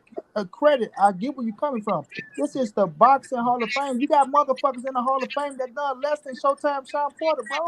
That done less than that man that's sitting in the Hall of Fame. Yes, you can call it a weak class of Hall of Famers, but boxing criteria is different than what we look. You can't go off of what you two motherfuckers were saying that he was this, because the people that press the clock, they don't look at it that way. They don't give a fuck about what no YouTube is talking about. They have their ways of judging and their ways of looking at it, bro. So it go come down to them and what they see. Yes, you might say, you know what? I've been watching this shit for so long, dog. Devin Alexander, yes, he quit against Tim Bradley. He got addicted to pills. Like, it's a lot of motherfuckers that go through struggles and shit in boxing. They ain't the first. You understand what I'm saying? But you can't take away their body of work and them being world champions. Regardless of how you want to look at it, slicing and dicing, right? You got people saying Adrian Broner shouldn't be in the Hall of Fame, and he's a 4-division world champion, right? They'll say, well, who he fought? And my brother Keon, who has he fought? Who has he beat? It's off that criteria, bro. It's off the criteria how these people looking at it and how they judging to put these boys into the Hall of Fame. You know what I mean? If it was like the NFL and all that shit, I probably agree with you. But that's not their criteria putting you into the Hall of Fame. They do look at who you fought and how you lost and how good was the fight and things of that nature. You know what I'm saying? So that's how I look at it. And I think that's how they should continue to judge, in my opinion, because boxing ain't no motherfucking the other classes to where you can have a motherfucker go out here and fight the best of the best and lose to the best, but then you got motherfuckers that just coming up and go 50-0 and they ain't fought no goddamn body, right? And we want to put them into the Hall of Fame when they ain't chest themselves, but the motherfuckers who testing their metal and giving good ass fights, they shouldn't even be considered. You know what I'm saying? So I don't look at it that way. Let me ask a question. Hold on. Let me ask one question. Do you think Timothy Bradley has a weaker resume than Sean Porter?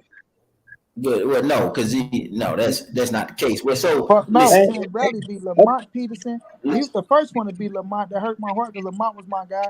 Bradley got a resume, bro. Like, I get Bradley. That's what I'm saying. So, and my point to that, and that's what I'm saying. And my point to that is, Timothy Bradley didn't get in first ballot.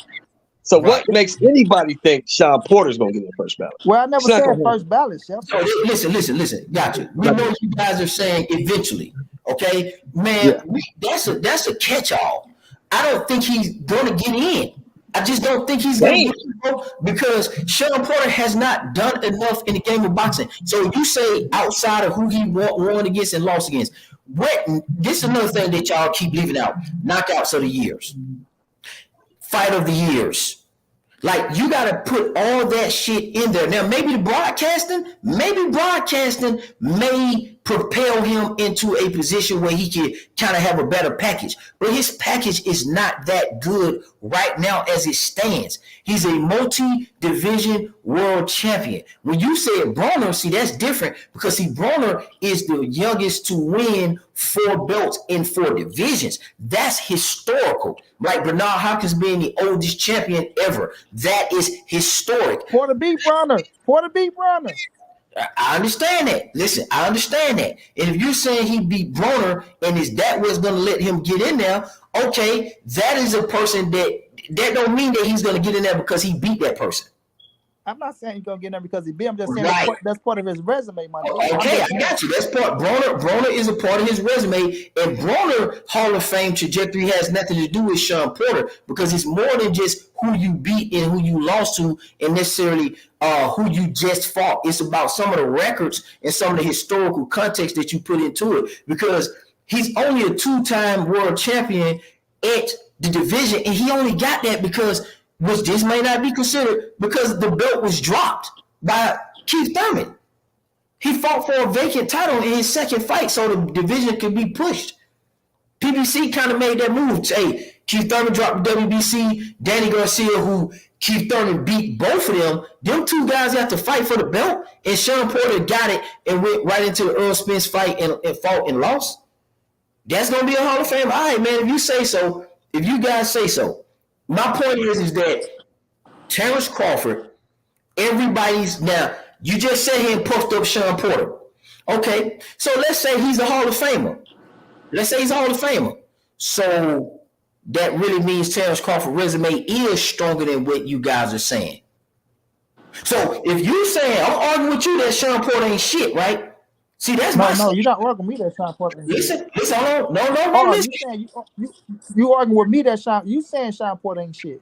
Exactly. So hold that. Because I really believe when you guys talk about Terrence Crawford's resume, see, I tell the truth. I'm not impressed with his resume. See, but this is where I get you at. See, you're arguing with me, and I want to go as long as we want to so we can hear all the praise that you were going to give Sean Porter. So I agree with you. Sean Porter is good, and Terrence Crawford beat him. That solidifies his resume. Because you're saying that Sean Porter is a future Hall of Famer. That's what you're saying.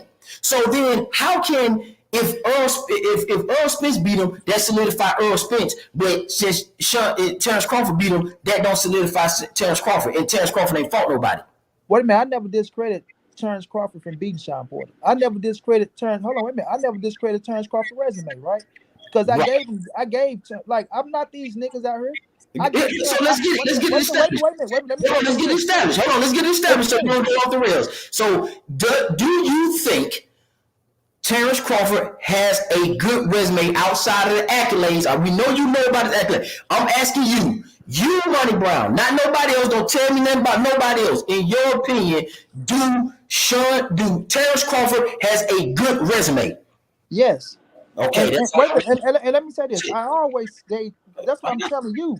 You can't find no videos that I put down where I say Terrence Crawford resume, takes away from who he is or nothing like that, bro. Because Felix Diaz, who was, I thought, beat Lamont Peterson at 140, right? A lot of people don't give him credit for Felix Diaz, who was a gold medalist, right?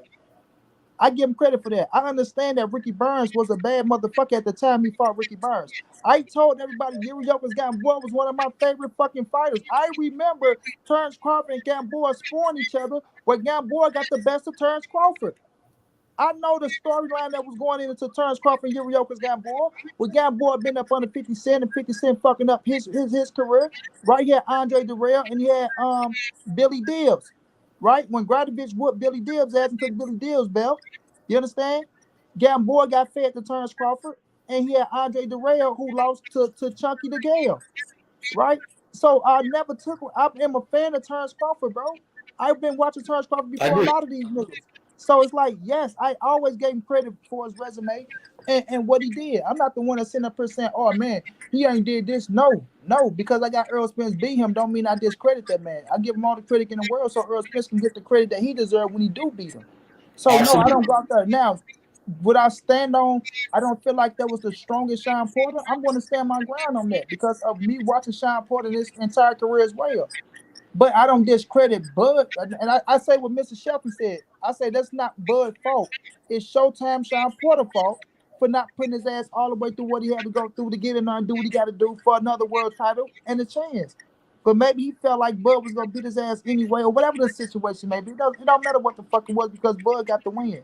So no, you're not gonna never catch me discrediting terms Bud Crawford in his resume, and you never will. Okay, You know good. Unless, Good.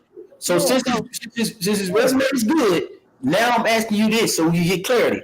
Who has the better resume between Terrence Crawford and Earl Spence? Earl Spence. So you just said Gamboa was this. We just heard you. You said Ricky Barnes was this. You just sat here and told us a whole bunch about Portland.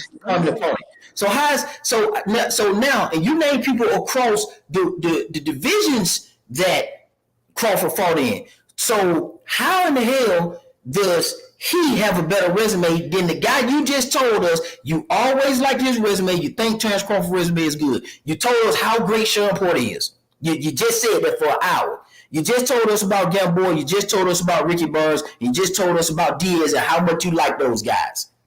So how is Earl Spence's resume better than Terrence Crawford? Because I feel like Earl Spence at 147 still fought tougher competition, right? So when we're looking at Bud in this resume from 35 up to 47, right? You can't say, oh man, because Bud fought Gamboa and because Bud fought the other 140 pounder, because you know for a fact Earl Spence can't fight those fighters, right? And we know Earl Spence will whoop their ass. Wait a minute. Because Earl Spence started his career at 47, bro. Bud started his career at 35. So we know for a fact that Earl Spence, the way I judge it, you can judge it how you want to judge it. I know that Earl Spence beat the fuck out of Yuriokins Gamboa. I know that Earl Spencer beat the fuck out of Felix Diaz, right? Because I'm saying I give Bud credit for those guys. I don't just discredit them guys like people try to discredit them. Don't mean I gotta say, oh, because he fought those guys that his resume is better than Earl Spence. No, I feel like Earl Spence has a stronger resume, bro. You understand what I'm saying? But I still give Bud credit for what he's done. And then when we get to 147, right? You gotta say, so at 147, let me ask you, Zone, at 147, Earl Spence got the stronger resume, right? No, that's what we finna find out. But first, I'm asking you. We finna get to that. We gonna get to that. So now you can't keep it real, Zone. Listen, I'm finna tell you. We finna get to that right now. But we not finna jump over you. We talking about we gonna Zone, we talking about just that 147. Terrence Crawford and Earl Spence, bro. Who has the better resume? Let me ask. You ain't answered my question. I answered your question. No, you listen. What I'm telling you is, you said that Earl Spence has a better resume than Terrence Crawford. The next question I was going to say is, do you mean at 147 or in totality? We was going to get there, bro. I got you. I know this, nigga. I know y'all talking points. Oh, man.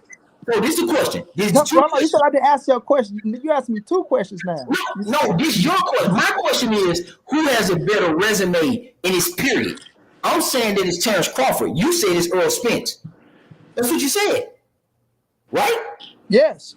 Okay, so now you're saying at 147. I think that's a better argument, and we can have that conversation. But you won't even concede that Terrence Crawford has a better resume than him. So how do we get to 47? I will concede that Terrence Crawford has the better career, not better resume. No, I'm gonna ask you again. We already know. We know that. Wait a minute.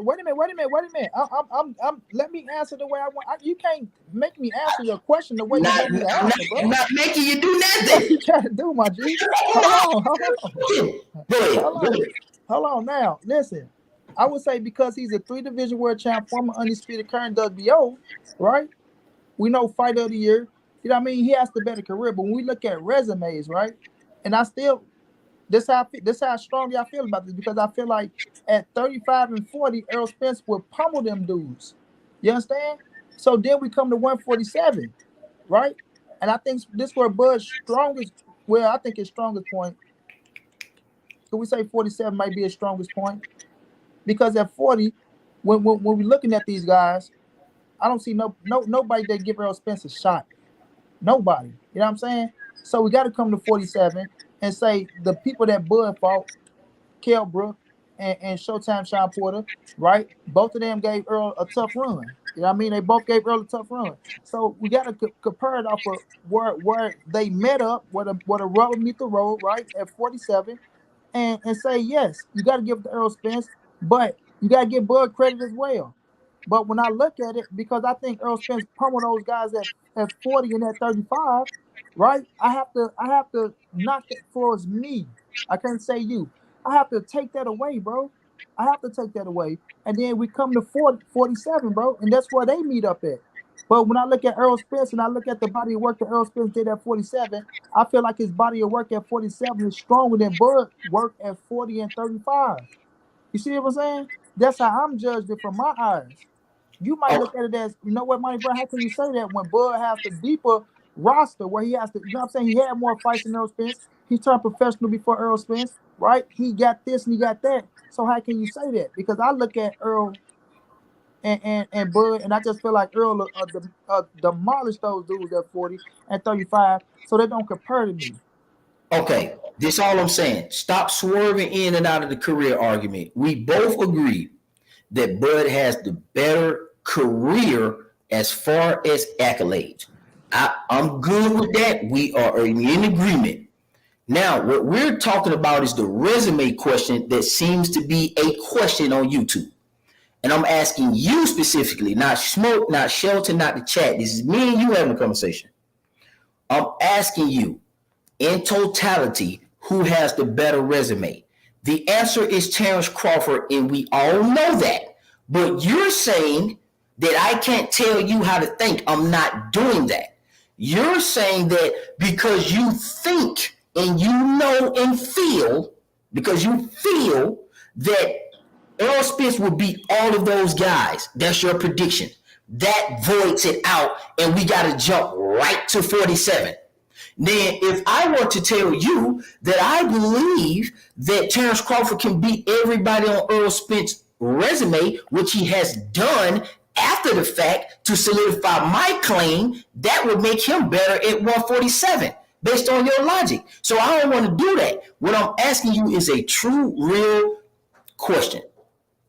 Who has the better resume, period? Earl Spence, bro. And you still, when you finish doing all that, this and that and that and this, I'm still going to tell you it's Earl Spence. Period, fam. You're not going to change my mind on that now. I got you. So okay, now let me just say this, because I'm going to say this. I'm going to take Mikey Garcia, right? I'm going to take Mikey. And a lot of cats try to discredit a 4-division world champion, and Mikey is a future Hall of Famer. Future Hall of Famer. First ballot, right? So if I was to take Mikey and put Mikey at 140 to face everybody that Terrence Crawford face, I think Mikey will pummel their ass. If I was to take Mikey and put him at 135 to face everybody Terrence Crawford face, I think Mikey Garcia would pummel their ass. You understand what I'm saying? So I can look at that from that aspect. Showtime Sean Porter, Kell Brook, your Dennis Ugas, right? A lot of people try to discredit Ugas. You understand what I'm saying? You can't take that away from him, bro. So you can say, I can say Terrence Crawford can beat everybody on this resume, and that can be true. No, he didn't beat everybody on Earl Spence's resume, because he didn't beat Danny Garcia. He didn't beat Mikey Garcia. You feel me? You might say, I think he can beat him. I wanted Bud and Mikey to fight at 140. I'm quite sure you did. That's what I'm telling you. Hold on, wait a minute. Let me finish on, then you can go. Okay. Right? Go ahead. So I wanted Bud to fight Mikey at 140 pounds when Bud said, no, if you want to fight me, you got to come to 47, because I just became undisputed by beating motherfucking Julius Ndongo, and Julius Ndongo is my guy. I talk to him, you know what I mean, almost every day, right? That's my guy, but he know my feelings, right? But nonetheless, right, I just beat him, right? So if he'd have fought Mikey at 140, that would have been a tough-ass fight, right? And I still like to see him fight Mikey at 147. Not before Earl beat the shit out of him, but before Earl took his heart from him, right? I would like for him to fight Mikey at 147 to see how that fight panned out, because I still think Mikey would have gave Bud a run for his goddamn money and had a shot to beat him. So when I'm looking at Earl Spence's resume, bro, and you keep asking me, well, who do you think? And I'm telling you, I have Earl Spence because I feel like his shit is deeper, right? Even though Bud did what he did at 40 and 35, I'm not going to change my mind on that. Zone, and you know I'm not gonna change my mind on that, bro. But that don't make me discredit Turnbull Crawford neither. But you Man, can go, that's not what I'm saying. Okay, I'm not turning this into me going against your thoughts, bro. I'm just talking about the logic of it. I'm not. You can have your opinion. What I'm saying is, for me, okay, let me do it this way. I do it the way you're doing it. For me, I would never discredit, or let me not use discredit because you keep saying that. I wouldn't say that Earl Spence's resume in totality is better than Crawford's because I feel and imagine that he would beat the guys at 135 and 140, although he just never done it. Like, if he could have made 140 and 135, he would have done it, but he didn't. He fights at 147. That's what he does. So I'm not going to give him some credit for what I think he could do. Okay, that's crazy. But what I can point to is what he did do, and that is at 147. And then I can point to what Bud did at 147. So in totality, for me, Bud has the better resume. Now we can make it a lot closer and start coming through 147. But based on what you brought from 135, you said that you believe that Earl Spence can beat everybody on Crawford resume. And I'm telling you, I believe the same thing at 147, although he didn't. But then you're going to tell me he didn't. So I'm telling you the same thing. Spence didn't do that shit that you're saying you're giving him credit for. So I don't want to do that. I want to stick to what actually happened. You're the one bringing in feelings and imaginary projections. I'm talking about what's real and what's documented. What did they do? And what Spence has done in totality on a resume is not comparable to Bud Crawford unless we get to 4-7, because it's clear that Bud has a better resume. That's just your opinion. So we trying to get to 147 where you have a better chance to make your case. That's what I'm trying to get you to, because the whole totality of the career, no one's going to buy that. You just sat here and talked about how good Ricky Barnes was. You just talked about how Gamboa was good, and we already heard what you said about Sean Porter. So that's in the books. So I'm trying to move to 147 to make this a closer argument, in my opinion. Go ahead. Let's start with 147. Okay. So now, first of all, because your look good word using ass, right? You want to try to switch and ditch, but I can't let you do that before we get to 147. This is not just my opinion. You have Hall of Fame fighters, you have Hall of Fame trainers who got Earl Spence having a better resume than Turnbull Crawford. Do your homework on this, bro. So don't just say, oh, this is just your opinion. You can say it's their opinion as well, just like it's your opinion that you feel like Turnbull Crawford had a better resume. Don't make it a fact. Just because you want it to be a fact, don't make it a fact, bro. Now, when we get to 147, it's hands down Earl Spence. It ain't no, we can get this a little bit closer. No, it's hands down Earl Spence. You know it. That's why you say, oh, well, when we get to 147, it's a different conversation. Because you know in your damn mind that Earl Spence has the better resume at 147, hands down like 630. Ain't no comparison at 147. That's why you got to say we got to go to 35 and to 40 to make it comparable to 147. Come on, bro. Come on now. You're not dealing with no little rookie bookie here. So when I'm looking at the situation, fam, still in all, at 147, I say it's better than Turnbull Crawford 40 and 35 and 147. That's my opinion. Yes, I'm going to give Gamboa credit because Gamboa is one of my favorite fighters. Like I said, I know what Ricky Byrne was at the time when Turnbull Crawford fought him, right? He came over to England to beat him for the title. That don't make, because he fought Ricky Byrne, I'm giving him credit for Ricky. If I'm giving him credit for Gamboa, I'm giving him credit for Felix Diaz, who I like as well. Still don't make it that, he got a better resume than Earl Spence at 147, bro. No, Mr. Postman. You feel me? So I'm giving him credit because you said, a lot of niggas try to discredit him, right? And I'm not one of them niggas that discredit Turnbull Crawford or his resume. I give him credit for what he has done in the sport because on July 29th, when Earl Spence beat his ass and get that last scrap to become undisputed in the 4-belt ever at the 47 division, I want Earl to get all his credit and his just do as well, and not for cats like you with your smart words using ass to try to come back around and say, well, all y'all niggas said that Terrence Crawford ain't did shit at 35 or 40, dog. So come on now, dog. How you gonna say he really did this and Earl get all this goddamn credit, dog? So no, man, I'm not gonna do that. But I do give Bud credit for what he's done at 35 and 40. Still don't make him having a better resume over Earl Spence at 47, bro. So my opinion is Earl Spence got the better resume than Terrence Crawford at 47. Your opinion might be different, but I'm going to stand my ground on what I believe, and this is what I believe. It's not feelings or nothing involved. This is what I believe, bro. You know what I'm saying? If the roles were reversed, I'd be saying the same shit. But I feel like Earl Spence has the better resume than Terrence Bud Crawford, and I got to get Terrence Bud Crawford a better career because of the accolades, champ.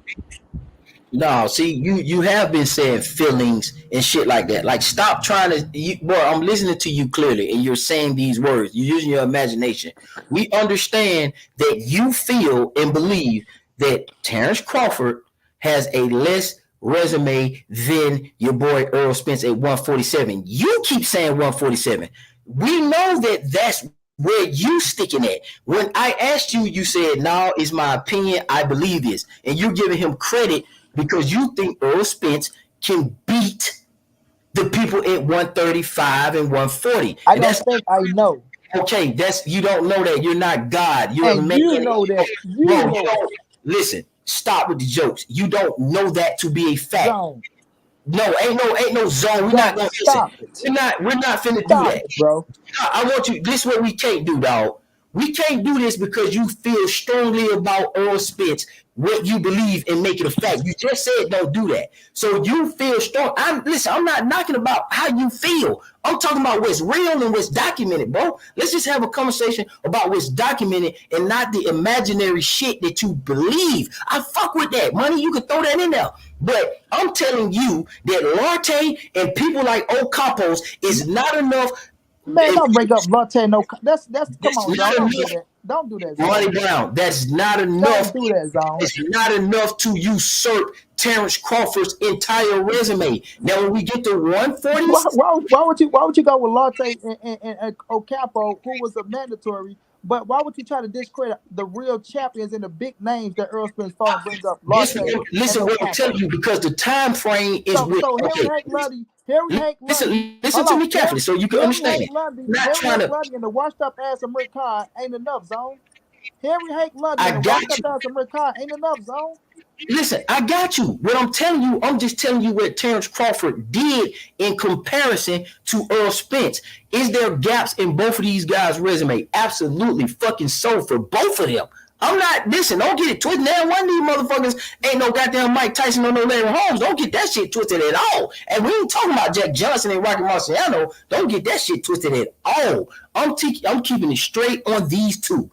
I'm telling you, we already established that you feel and believe that in its entirety that Terrence Crawford has a less lucrative and better resume than Earl Spence. Although you said earlier that my boy Terrence Crawford is a first ballot Hall of Famer if he was to fight Earl Spence or not. And Earl Spence needs this fight to determine that. So part of that Hall of Fameness is the list of people that you named earlier, Ricky Barnes, Gamboa, that you said that you like on his resume. Therefore, making the resume strong in your opinion, regardless of what's coming out of your mouth. So in totality, Terrence Crawford's resume is better whether you double talk or not. Now, when we move to 147, we can cook on 147. That's what I'm trying to get you to. I don't think that it's what you're saying it is either. I think it's balanced, and I think it's equal, and I think the fight will determine who has the better resume at 147. That's what I'm saying. Okay, well, let me say this, because, you steady, every time you throw some extra shit on up in there, because now you're talking about that he need Terrence Crawford for him to become a Hall of Famer. Earl Spence don't need Terrence Crawford to be no Hall of Famer. So I never said he need no Terrence Crawford to be a Hall of Famer. Yes, I said Terrence Crawford is the first ballot Hall of Famer because you add his accolades in there on top of him coming along. 3-division former undisputed current WBO welterweight world champion, right? He's becoming a Hall of Famer off his accolades. You feel me? Off his accolades, right? And if Earl Spence was to go into the Hall of Fame, it'd be off his resume along with being a 3-time world champ at the welterweight division. And he's going up, so his career is not over with. We gotta stop acting like, okay, well, Terrence Crawford right now is the first ballot Hall of Fame, and Earl Spence is not going to get there. Well, Earl Spence's career is not over, bro. Earl Spence has other division to go to as well. For all we know, he might finish his career at 68. We don't know, right? His career is still ongoing. What we do know, that is a fact, yes, if Terrence Crawford was to retire right now, right, who became a professional before Earl Spence, who's older than Earl Spence, yes, he will be a first ballot Hall of Famer. I will say that about Terrence Crawford because of the accolades that he put in. But Earl Spence is still ongoing as well, right? He's still ongoing. And there's things out there that he can get right now that can make him a first ballot Hall of Famer, right? Just like if Earl Spence, and let me just finish, if Earl Spence was to defeat Terrence Crawford at 147 and become undisputed at 147, he become a first ballot Hall of Famer. Whether people like it, agree with it or not, he's going to become a first ballot Hall of Famer, bro. Right? And then on top of that, he go to 54, right? He has a career at 54. We'll see how long you want to stay there. And then if he wants to move up again, he could move up again, right? So, yes, we can say Terrence Crawford going to be a first ballot because of the accolades that he achieved, which I would never say Earl Spence achieved more than Terrence Crawford right now for us the accolades. No. Hell no. Right? But he's in a position to do it. He's in a fucking good position to do it. But right now, when we sticking to the resumes, bro, and I'm telling you that I feel like Earl Spence's resume is better than Terrence Crawford, even with Bud Crawford fighting at 35, 40, and 47, right? That's how I see it. From the opponents he fought, and you keep bringing up, oh, well, you gave credit to Gamboa, Ricky Burns, Felix Diaz. I'm going to give him credit for those dudes because I'm not no sucker that just go sit up here and say no any fucking thing, right? Yes, he get credit for those dudes. Those dudes are good fighters in my opinion. Don't mean that those dudes are better than the fighters that Earl Spence faced at 47. And that's my point on that. Because I got Mikey Garcia being better than all them dudes. And he a 4-division world champion. You understand? So that's how I'm looking at it, bro. You're going to look at the way you look at it, I'm going to look at the way I look at it. But I have facts up here as well. Don't keep making like, oh, Monnie, you just speaking through feelings and things that aren't factual. No, I'm speaking through facts as well, bro. So don't keep adding every time you come and say something, you want to add an extra little thing in there, my boy. No, we're not going to do that. Right now, I feel like Earl Spence has the better resume than Terrence Crawford, right? From his 3 weight divisions, and Earl Spence at 147. So that's how I see it because I feel like he fought the better competition. That's no shade or no dirt on Terrence Crawford. You can get the floor, my boy. Oh, damn, where's Zone go? Zone popped off? He must have got a phone call or something. Oh, yeah, he'll pop back in.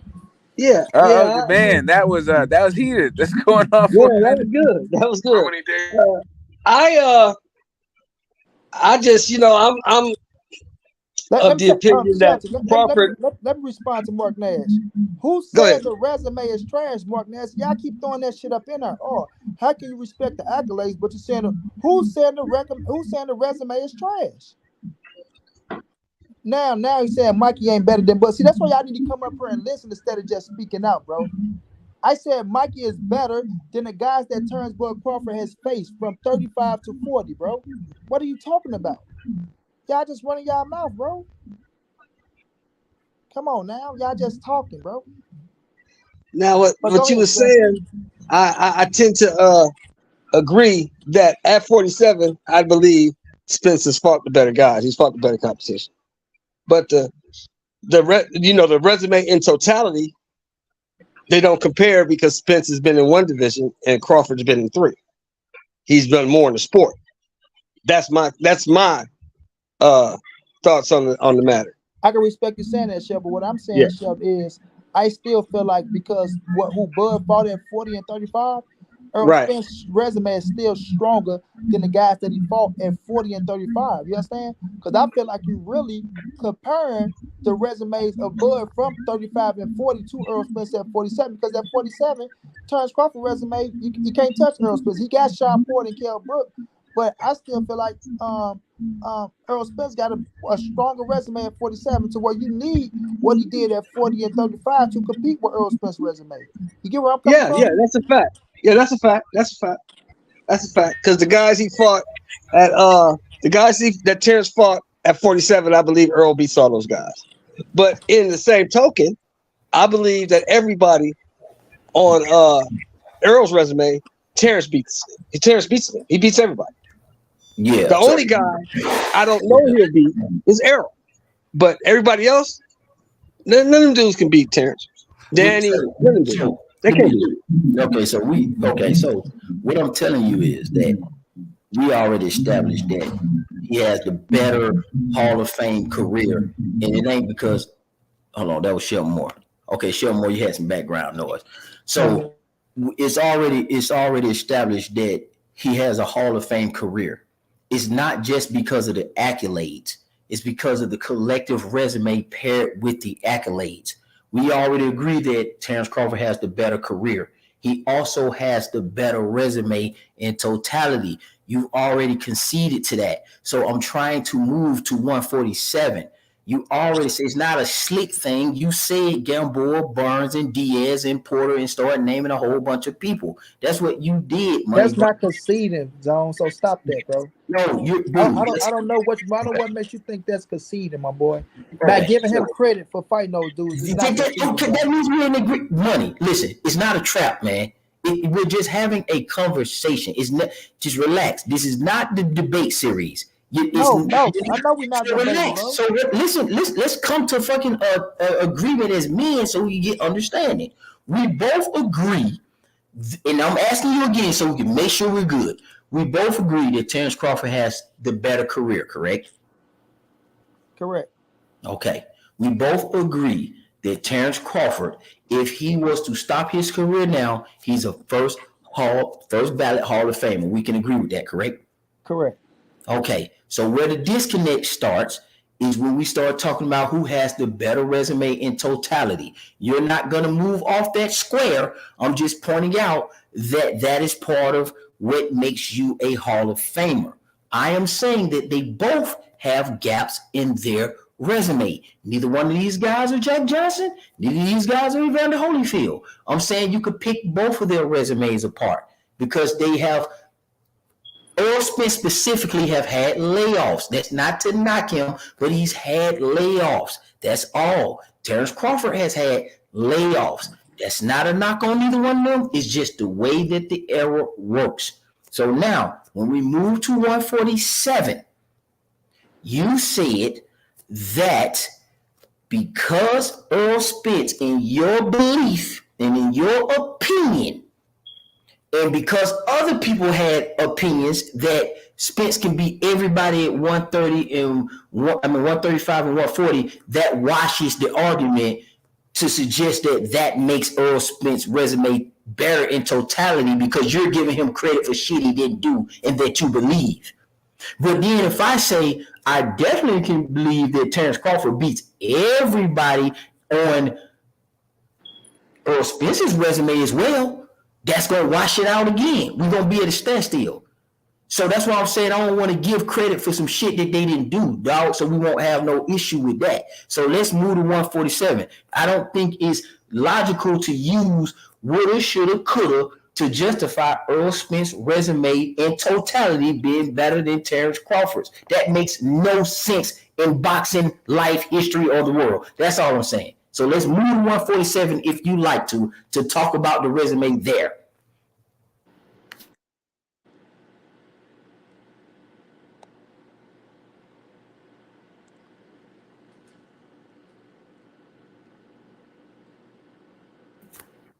Money's on you if you want.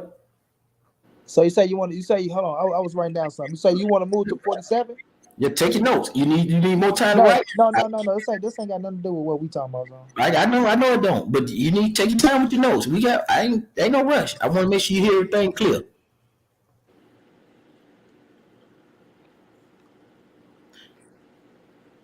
You done writing? Hold on, I'm writing. Go ahead, keep writing. Go ahead. I'll make you get the pad and the pencil out. Go ahead. Dude, shut up, man. This ain't got shit to do with what we're talking about. I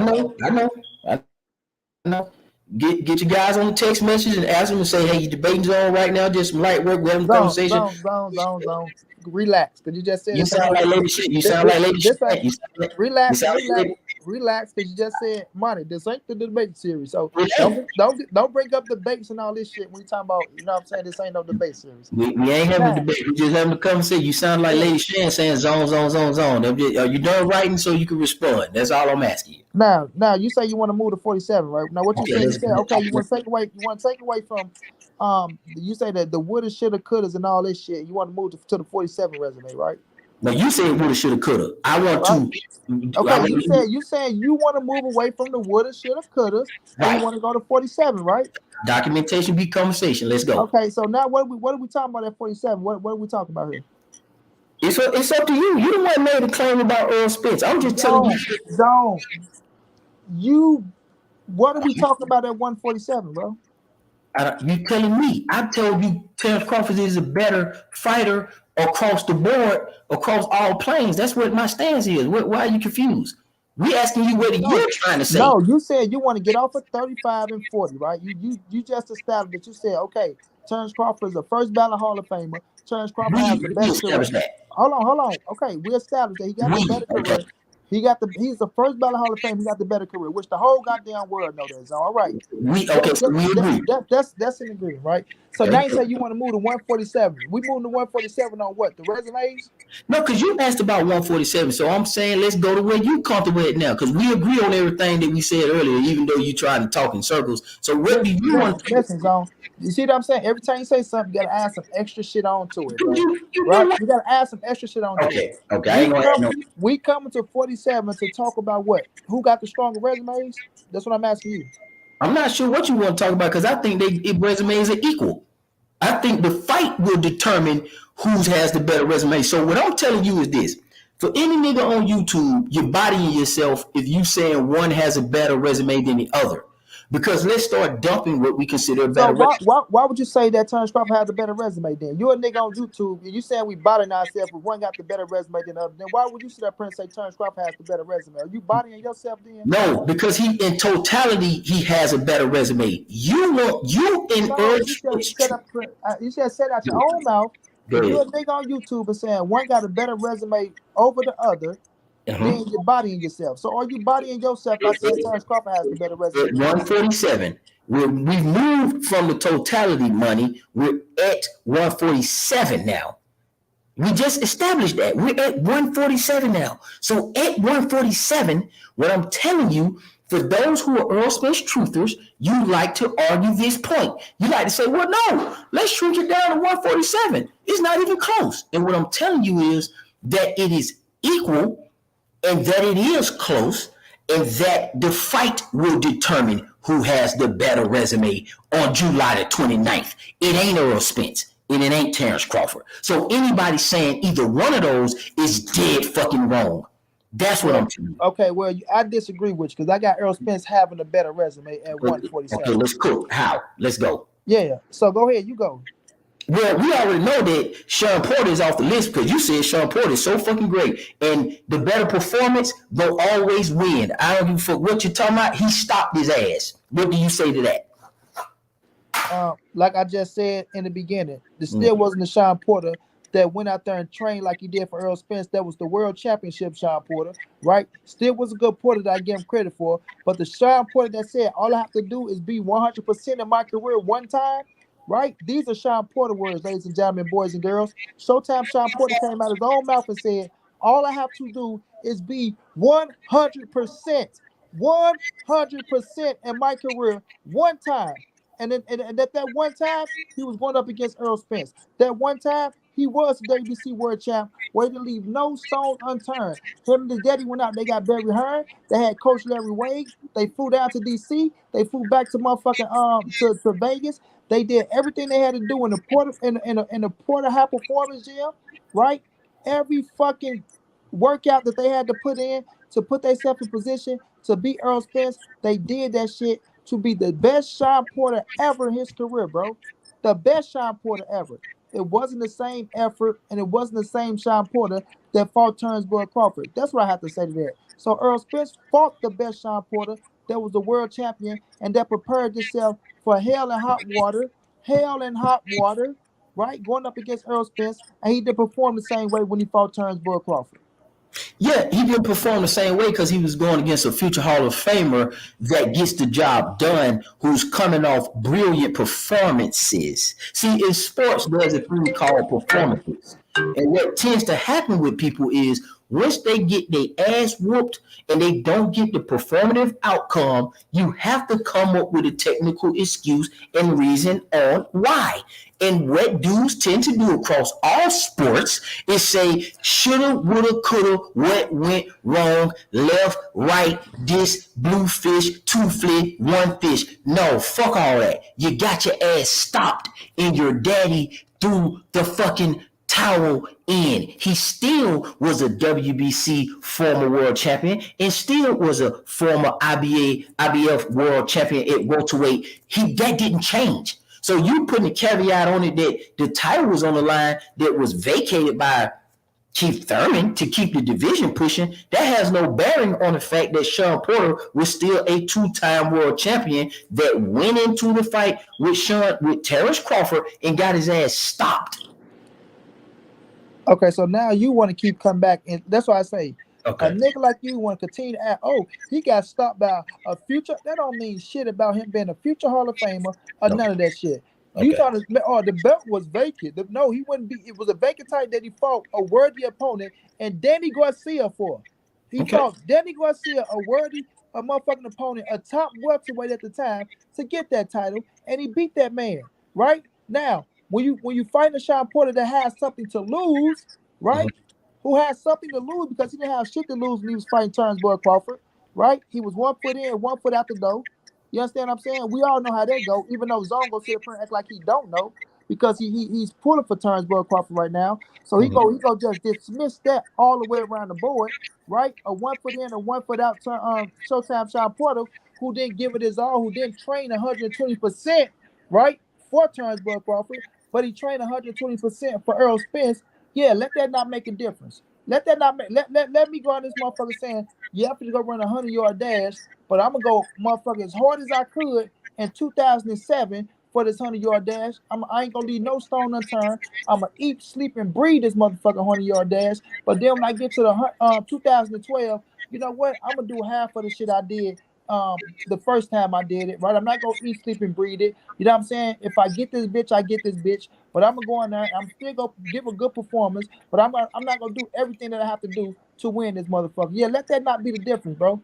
Let that not be the difference. You understand what I'm saying? We not done. We not naive. For as bad as we want shit to be how we want it to be, the fact of the matter is, Showtime Sean Porter didn't train as twice as hard as he did for Terrence Crawford, as he did for Earl the True Spence Jr. as a world champion, bro. Okay. I can see if you saying you feel that he didn't train as hard. I don't know what that looks like. I don't know if you were saying that because earlier you said that he wanted independence from his daddy and he was being a daddy's boy and wasn't independent when he went up against Earl Spence. And you said earlier that his daddy had him doing extra shit and burning him out. So now with that being said, I can assume, based on what you said, that maybe Sean Porter was overworked and overtrained, and that wasn't the best version of Sean Porter that should have went in and put on a performance against your boy Earl Spence because he was overtrained and overworked because his daddy was doing way too fucking much.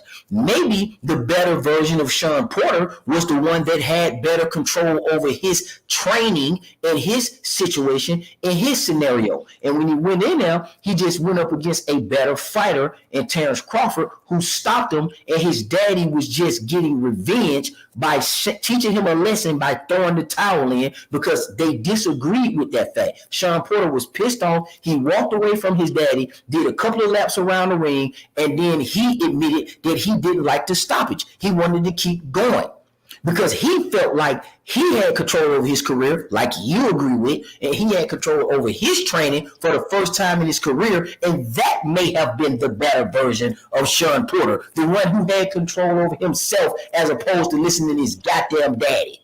So you can do whichever one you want. I don't give a damn. What I'm going to look at is the fact that he got his ass stopped. So even if he's ill prepared, I'm going to close with this. Even if he's ill prepared, when you go in there ill prepared, you're supposed to get your ass stopped. It's not like Terrence Crawford got a UD.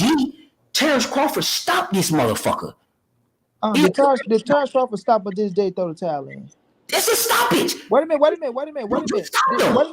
Did Terrence Crawford stop or did his day throw the towel? And let me ask you, should a fight have continued? In your opinion, yes or no? Yeah, I want to see Terrence Crawford knock out of the year. Okay. So now, that we're looking at the situation, it's a good little story that you put in there. Oh well, you know what? I can say that Terrence Crawford, Sean Porter feel like that he overtrained when he was with his daddy and he fought Earl Spence. And you know, all that shit sound good, bro. That shit sound good. The fact of the matter is, bro, like I'm saying, he didn't train twice as hard as he did for Terrence Crawford as he did for Earl the Truth Spence Jr. Fam. Now, what I was saying earlier was his reason to getting away from his daddy is that's probably what he felt in his head. You understand? And he wanted independency away from his daddy controlling his ass his entire career, right? But when we get to what we talking about up here, oh man, and we looking at Showtime Sean Porter, right? We know for a fact that he don't gas out, and he gassed out in that fight. But he got stopped. He gassed out in that fight. Stop. Right? It's not gas out. That's a stoppage. Hold on, relax. Right? When we're looking at the situation, he don't gas out and he didn't stop. Right? His daddy came up with an ego, right? His egotistic, the word I'm trying to say, and he threw the towel in because he felt like, well, you know what, Sean, you didn't listen to me, motherfucker, but you didn't do half of the shit that I told you to do. So now I'm gonna pull this off on your ass, and I'm gonna make you look like a quitter in this motherfucker by throwing this towel in. That was Kenny Porter doing, bro. But everybody agreed that the fight should have continued. And we don't know if Bud was going to stop him or Sean Porter was going to make it to the rest of the 12. Because it wasn't like he was just so out of it. Terrence Crawford dropped him twice. And man, you see Sean Porter when he got up, he was so wobbly. He was so confused. He didn't know where the fuck he was at. And Terrence Crawford was just murdered his motherfucking ass. No, we seen Sean Porter down before and get up. That ain't the first time he been dropped, bro. Agent Barner set him on his ass, Earl Spence set him down, and now Terrence Crawford set him down. If his day would never threw the towel in, we don't know what the outcome would have been. You understand? So we not gonna come up here and keep bringing up, oh, he stopped his ass and put all this emphasis on it as if he went out there and hit him with a motherfucking uppercut hook and he did like he did David Albanese. Because we know that was Kenny Porter egotistic ass throwing the towel in. So when I'm looking at and I'm gonna end it with this. When I'm looking at the situation, you know, my point is still going to stand. He didn't do half of the shit that he did for Earl Spence. He didn't have nothing on the line really that he was fighting for. He was going out there to try to fight for Terrence Crawford belt, but he had $5 million in his motherfucking bank account, and he was done with boxing. You know what I'm saying? He was out the door after that fight. Win, lose, or draw, Sean Porter was out the door. He said it out his own mouth. Win, lose, or draw, was out the door. All that shit sound like excuses. All that shit sound like excuses. It sound like excuses. Bro. No, show. Because don't do that. Yeah, you don't do that because then you just relax. Show you get plenty of airtime. Let money cook. Yeah, and now you know when we looking at the situation, right? He was going after Terrence Crawford title. He said out his own mouth, win, lose, draw, was out the door. I was going to become Podcast Porter, and that's what he's doing right now, becoming Podcast Porter, bro. Right, but this the issue though, and I was gonna drop this in here, but I didn't want to interrupt you. You saying he dropped him, but he knocked the drool out of his mouth, and he kind of put him down twice, bro. That had never happened. So that's a different situation. That's a whole different scenario. Porter was losing steam bad. Now that's woulda, shoulda, coulda. The result is because you want to do woulda, shoulda, coulda, and we don't know in this. What I do know is that Sean Porter got his ass stopped by motherfucking Terrence Crawford, and that's a better performance than what Earl Spence did. That's what I'm telling you. That is part of what makes a resume. Now, keep in mind, I told you at the beginning of this, I think the resumes are equal. And I think anybody suggesting that Terrence Crawford or Earl Spence resume at 147 is a lopsided edge out is full of shit. The fight will determine the truth on the 29th because they both fought Sean Porter, 2-time welterweight world champion. You just sung his praises to the moon. One stopped him. The other one went to the cards, and if it weren't for the knockdown, we could have argued that it could have been a loss. So next, Sean Porter got stopped by Terrence Crawford. Better performance than what Earl Spence did. Period. Next.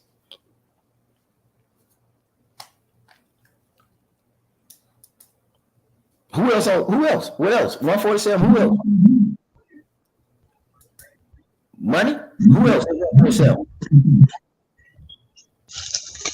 Hold on, dog. I'm on this phone call. Here I come, Zone. Yeah. Call your friends for some help. Call them guys. Yeah, I give you 10. Go ahead, Shelton more if you want to. I guess you want to say something, but don't do that. No, I hear this constantly. I hear this a lot of different places. The same argument, and it sounds like excuses to me. You're trying to make an excuse for this dude.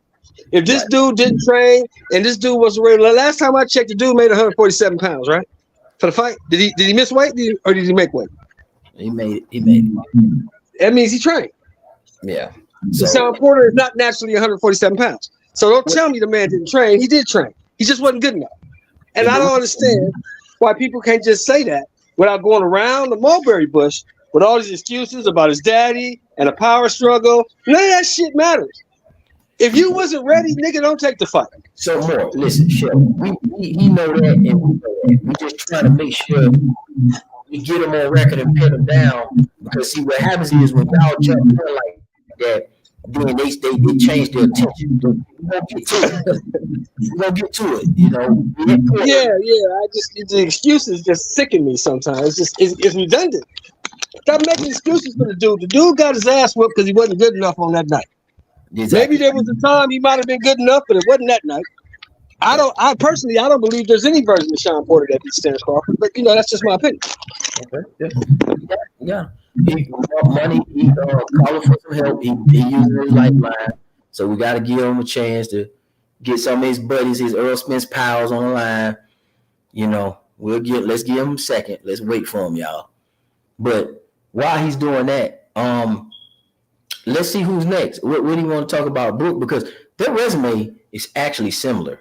I mean, at 147, I don't see, especially with the fight being booked, neither one of them beat Boots. Neither one of them beat no Keith Thurman. They've beat some subpar ranked welterweights. They both beat similar opponents, and you could sub one opponent out for the other one. I mean, you got Jeff Horn who beat Pacquiao, and then you got Udonis Ugas who beat Pacquiao. I mean, that's kind of a wash, and they both got stopped. Right? They both got stopped. So then they both fought Sean Porter, and Crawford had a better performance. He stopped him. All right? And then they both fought Brook, and I ain't taking no credit away from Earl Spence or Terrence Crawford. They both stopped him. I mean, Earl Spence and another thing about this Kell Brook, first of all, before the eye injuries, I'm sick of people skipping over this part. First of all, Kell Brook had already had an injury before that. Remember, he got chopped in the leg with a machete and his life was on the line. This ain't the first time that Kell Brook has had questionable decisions take place within his life. He got hit with a machete. I don't know what incident he got into over there in the UK, but a guy chopped him up in his legs and they didn't know if he was going to be able to continue boxing from there. He recovered from that shit, okay? And then went into the Triple G fight and sacrificed one of his orbital bones. And then Earl Spence came down and broke the other one. So Kell Brook has always been a fighter that's been in and out of shit for us the injury, right? Kell Brook was a tough welterweight. And I don't know, they keep skipping right to the Triple D shit, but everybody in the UK and everybody and their mama who's actually following Kell Brook in the welterweight division before everybody started riding on Earl Spence knows that Kell Brook got chopped up in the legs and already had an injury. And he didn't supposed to be fighting Triple G. The issue was that his ass supposed to be fighting Vargas to unify for that WBO title. And what he found out was he wasn't getting as much money as Vargas, and he decided to opt out of that and get a bigger payday against the will of Eddie Hearn and wanted to challenge Triple G. So he set himself up for that. That's not Earl Spence's fault, nor Terrence Crawford's fault. Because Kell Brook could have been unified if he would have beat Jesse Vargas, or Jesse Vargas would have beat him, and then Jesse Vargas versus Earl Spence could have been a fight. So Kell Brook fucked his whole trajectory up and fucked up the whole welterweight division just like Keith Thurman did. That's just because of injuries and the lack of discipline. So when I say this shit is weak, I really mean what the fuck I'm talking about. This is probably one of the weakest welterweight runs in fucking history. This ain't even better. Donald Curry, Mark Breland, Aaron Superman Davis, all of them guys had a better Lloyd Huntington and Ragamuffin Man. That was a better welterweight run. We know Thomas Hearns and Roberto Duran and Sugar Ray Leonard was a better one. We know when Sugar Ray Robinson had it was a better. We know when Henry Armstrong had it was a better one. We know when Trinidad and De La Hoya and all them and Shane Moses at 147, it was better. This is the weakest welterweight run in welterweight fucking history, bro. So don't get on here telling me that these son of a bitches are no fucking Hall of Famers, man. They're not.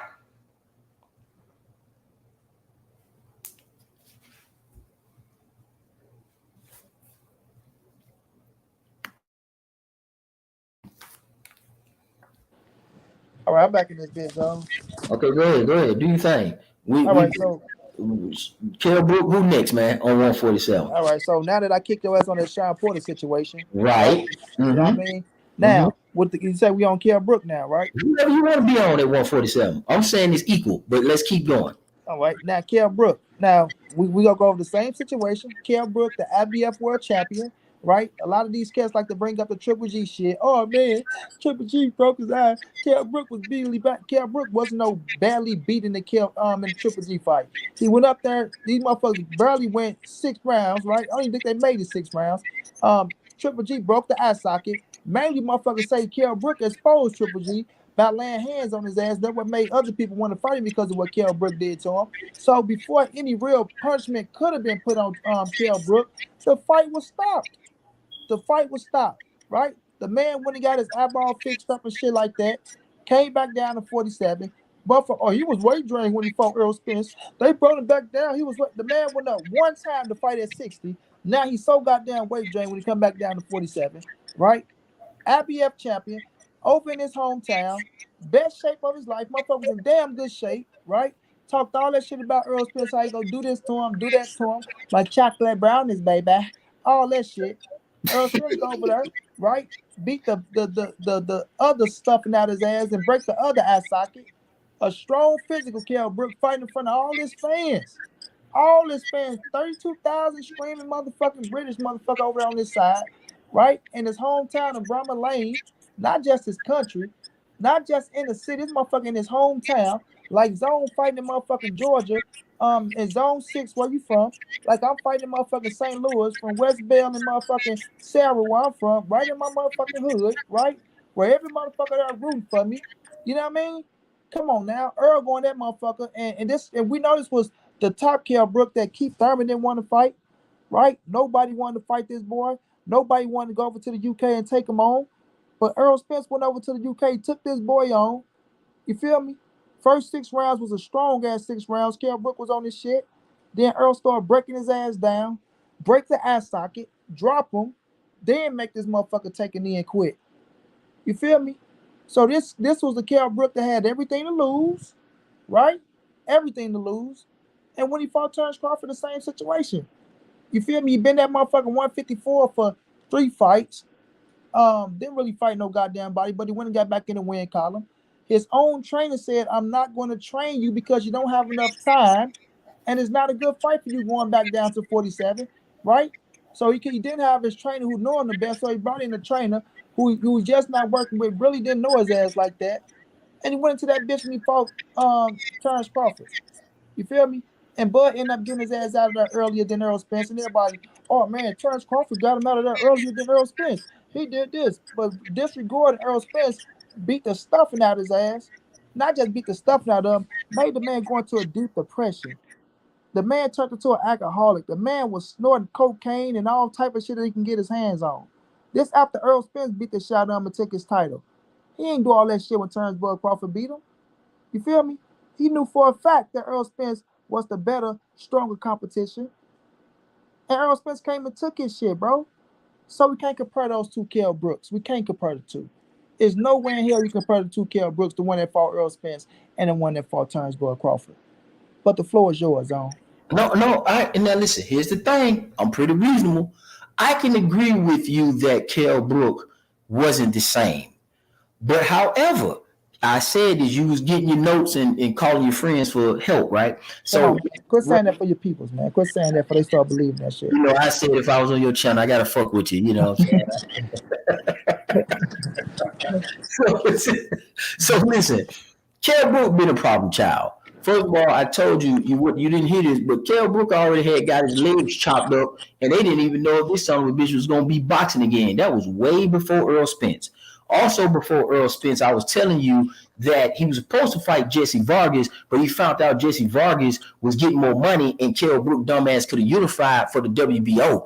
I don't know what Kell Brook be thinking about. I agree with you, chocolate brownie. Something wrong with the boy. I think the boy's slow. The boy is just a IBF former welterweight champion of the world, and that is what Kell Brook is. He's nothing more, nothing less. Now, we both can agree that that nigga ain't no Hall of Famer, right? So instead of fighting Jesse Vargas and minding his own business and unifying the welterweight division, he jumps up and challenges Triple G at the ill advisement of Eddie Hearn. But Kell Brook just asked for it. Got his shit broke. That ain't got nothing to do with Earl Spence. That is what it is. He come back down. He got his shit broke by Earl Spence. Rightfully so. Because Kell Brook be bullshitting. Kell Brook ain't got this impressive resume either. His main claim to fame is beating on Sean Porter ass in a close fight.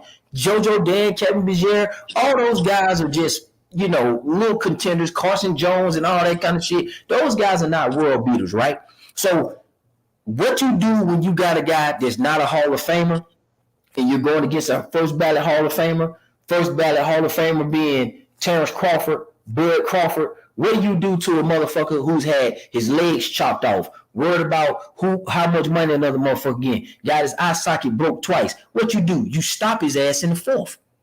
That's what you do when you're a Hall of Famer. You dispatch the non-Hall of Famer. You don't go life and death with him. You don't go lose the first 6 rounds and got to rely on his eyes to get broke and all that kind of shit and talking about this the strongest fighter you ever fought and that you was sore for 3 weeks after fighting Kell Brook. No, that's not how you do that with a guy who got a fucked up eye socket. No, you stop his ass. And this same guy, Kell Brook, was saying he was in the best shape of his life ever. There would be no excuses. He said that himself, man. Y'all keep making excuses for Kell Brook when Kell Brook said, no. I'm in the best shape of my life, man. I'm in the best shape of my life. All credit to Terrence Crawford. All credit to Terrence Crawford. That's what he said. And you niggas coming over here making excuses. Listen. Kell Brook has always been a problem child in boxing at welterweight. I'm not blaming Earl Spence for that. I'm not blaming Terrence Crawford for that. I'm blaming his own ass for that, and that's why he keep getting his ass whooped.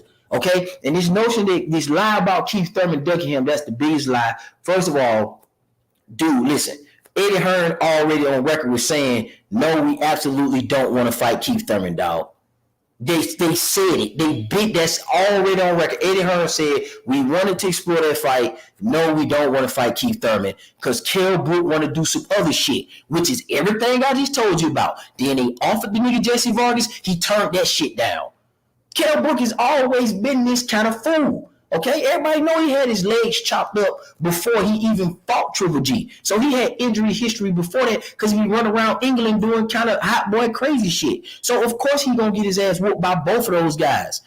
All right, it doesn't matter because Earl Spence had to go to Sheffield. That's commendable. That's cool. We're not knocking that. He had to go abroad and snatch the title off of him like he should. But it was a good competitive fight until it wasn't.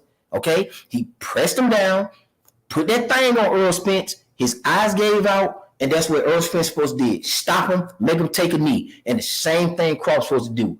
Beat his ass because he's the better fighter with the better power and the better physical attributes. And he delivered on that. So what are we talking about? What are we talking about?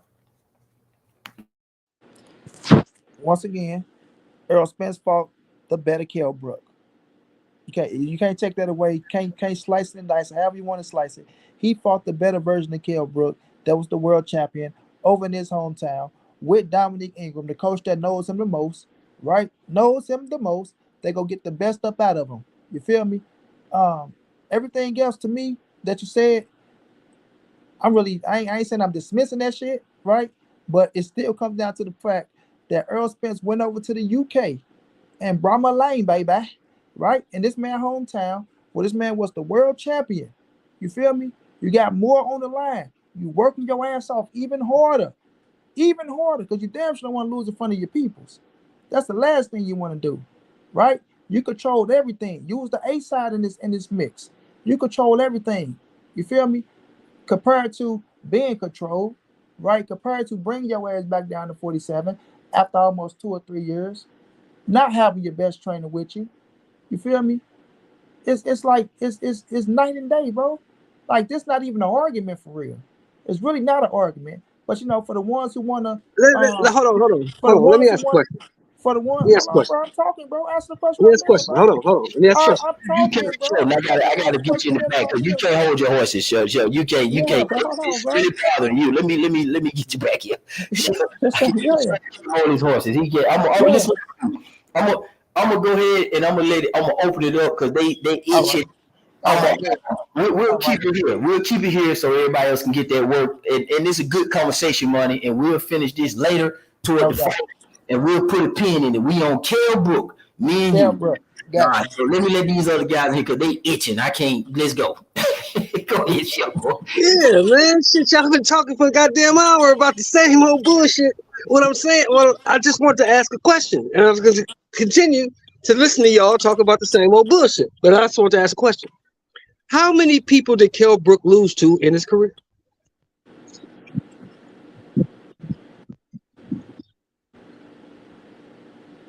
Anybody know?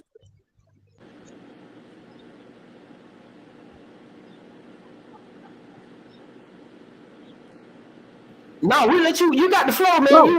You Okay. wanted it. Okay. We Kell let you. Brook lost to three people. He You lost to got three people. Three show. people. He Say lost to three everything. people. So you got the floor. We're not gonna interrupt you because we want to Okay. let you get it all out. Go ahead. He lost to three people. He lost to Triple G.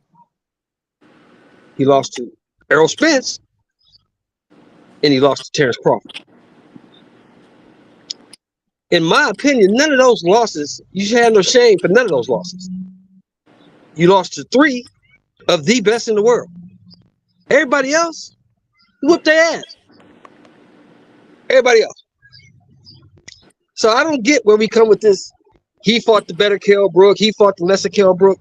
Kell Brook was a good fucking fighter. His resume speaks to that because he only lost two top guys. He ain't lost to no B-level fighter, no C-level fighter, no guy who shouldn't have been in the ring with him.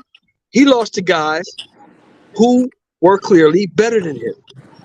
And there was only three of them in his whole career that he fought. So I don't get where you guys are going back with this who fought the better guy. The guy was good, period. He just got beat by better competition. That's it. Zone, I'm finna bag it off my phone if they come back into my computer, big bro. You hear me, Zone?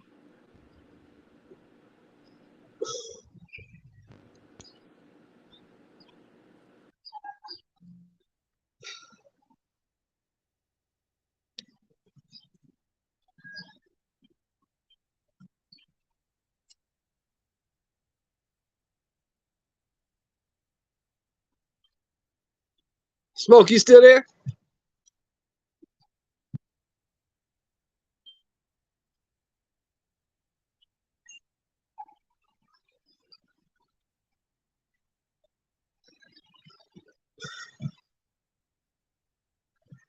Everybody dipped off.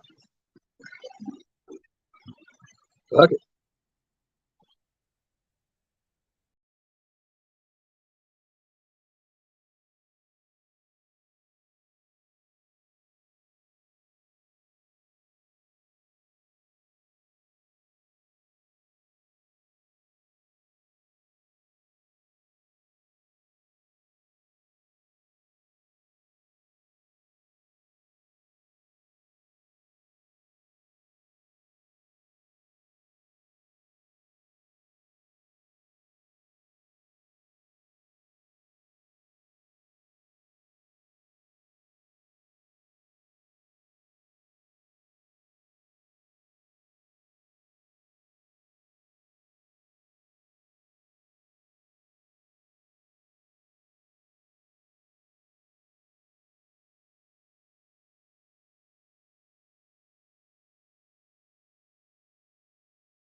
Yeah, what happened to these guys, man? I thought Shelton Moore wanted to talk. I thought he wanted to talk. What happened? I'm here, y'all. I was just letting them talk. So I started moving around because I thought Shelton Moore had a lot to say.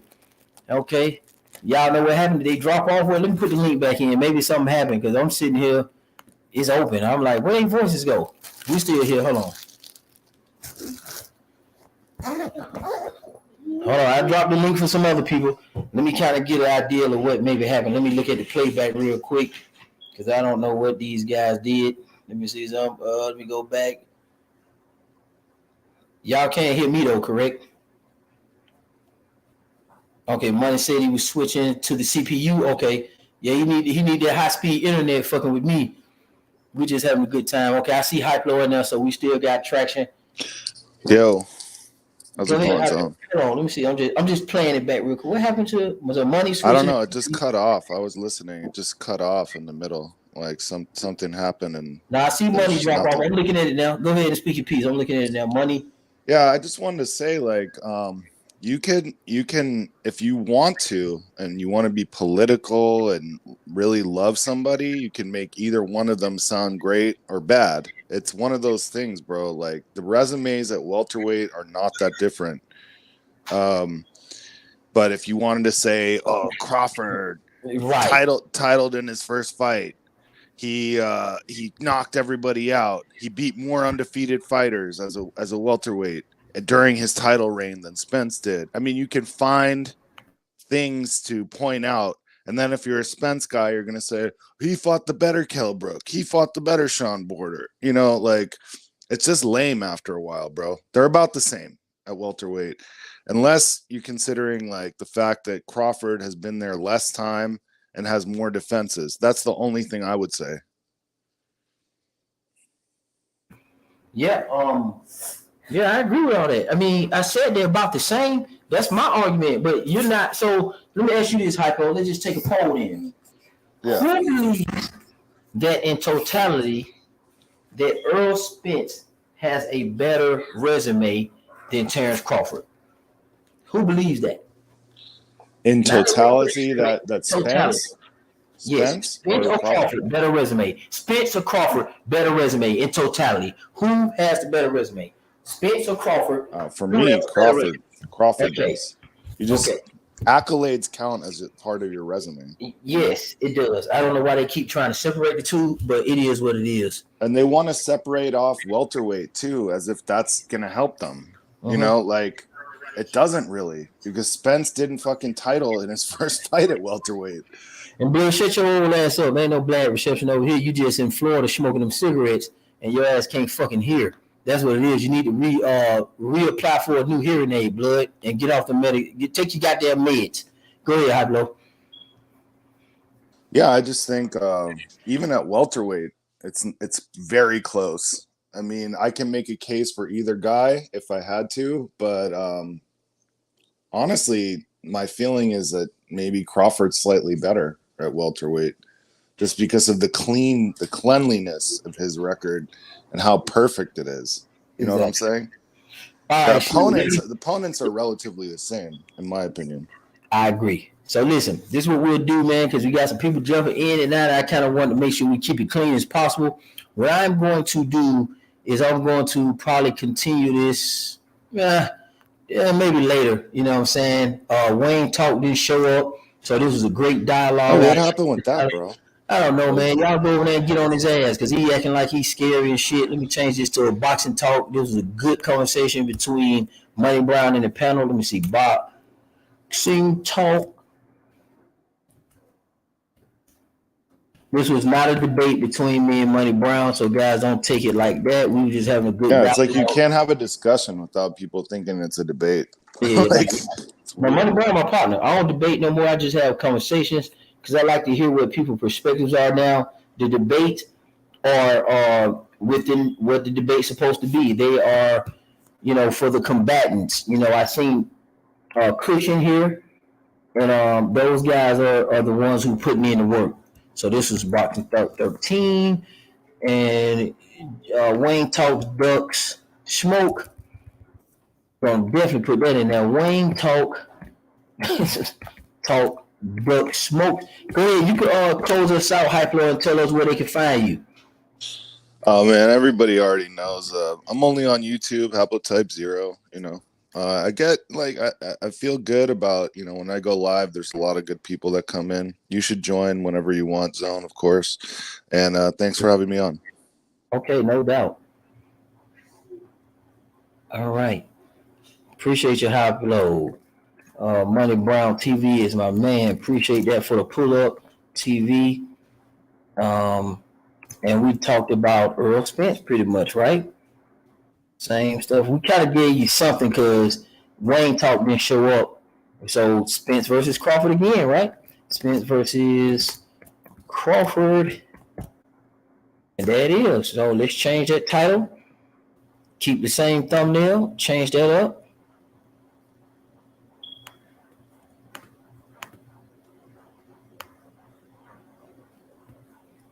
I don't know why they got it. Let me see.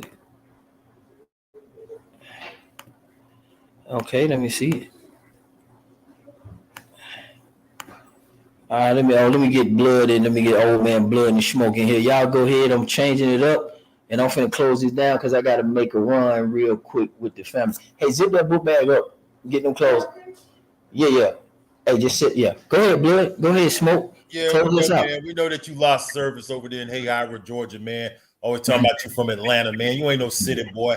You're a first road country mutt, man. Where you going? Hey, don't go out. Don't sit on the couch. And look at him. Zone trying to get an excuse to get out of the debate that me and him were just finna have just now. Wait a minute. Hold up. Hey, can we please have the debate? Yeah, bro. We would love it. Like the entire all of the boxing community wants to hear Zone 6 and Blood Boxing have this debate. Let me explain something to you, Blood. We want you to keep the integrity that you are this OG. Because when I get done with you, they might say, "Oh man, we're gonna give him the blood because he old." But you're never gonna be the same after I chew your ass up with this Monzone shit. You're not gonna beat me with no goddamn Marvin. Stop dreaming, bro. Yeah, okay, yeah. I don't give a fuck. Let's get it in now. Let's get it in now, boy. Let's get it in now. You Georgia nut. Let's get it in right now. Carlos Monzone versus Hagler. Smoke. You go ahead and you be the judge, man. Right? Come on, so go first round. Go on right now. Let me hear what you got Monzone. Okay. Let me hear about Rodrigo Valdez and all them. Let me hear what you got on Mexico. Okay. Go ahead, Zone. Let's hear what you got. Let me tell you right now, boy. Okay, right now. Marvin Hagler got a bald head. I'll leave you with that. At least Monzone got his hair. No, I'm fucking with you. Well, you know what though, man? I know you relate more to the fighters that got ponytail, bro. You always love to be funny, man. If they don't got a ponytail, they ain't good for you, bro. Zone, he would have had a ponytail if he wasn't in the military. Oh man, yeah, when they recruited him, he had a shag. He had a Georgia shag. A little rat tail. We know. Hey, listen, okay, blood, man, you can get me later, man. We gonna get on here again after the fights. It's always a pleasure to have you. Smoke, you are the champ. I ain't gonna let nobody try to get on you and all that kind of shit. Close us out, Blood, the OG, man. I wish you would have came earlier, but I gotta make a move real quick. Go ahead, Blood. I know you gotta bust a move, man. But hey, you coming back on the night though, Zone, or tomorrow? Yeah, man. If somebody else go, I'll come. Yeah, I'll do it after the fight. It's gonna be late because Kazu fight at 11:30. So, I can do something late. It's Saturday. I'll probably come back and we'll get it here. Like all those people who bumped the guns behind the scenes. Like I'll be around. Zone knows how to get a hold of me. He'll call me up and say, "Hey, these guys are doing it right now," and if I have the time, I'll stop what I'm doing and fuck with you. And I'll definitely come down tonight after the fights. I'll be there. Yeah, because it's earlier for you. It's 3 hours early for you. Exactamundo. Exactly. So we 11:30 Blood on Showtime. So listen, close us out, man. I got to get out of here. I got to make a move with the family real quick. All right, fellas. All right, man. Salute to Zone, that country boy Zone 6, and my boy Get This Smoke, and everybody else who came on Zone Show today. One love, man.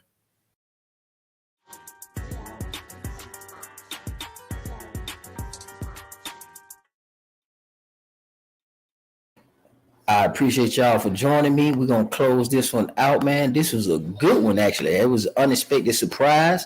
So let me get my behind on before I get in some type of trouble. and everybody be mad at me in real life. All right, I'm out of here, man. Y'all have a safe and good Saturday. We'll be back. Have a good day.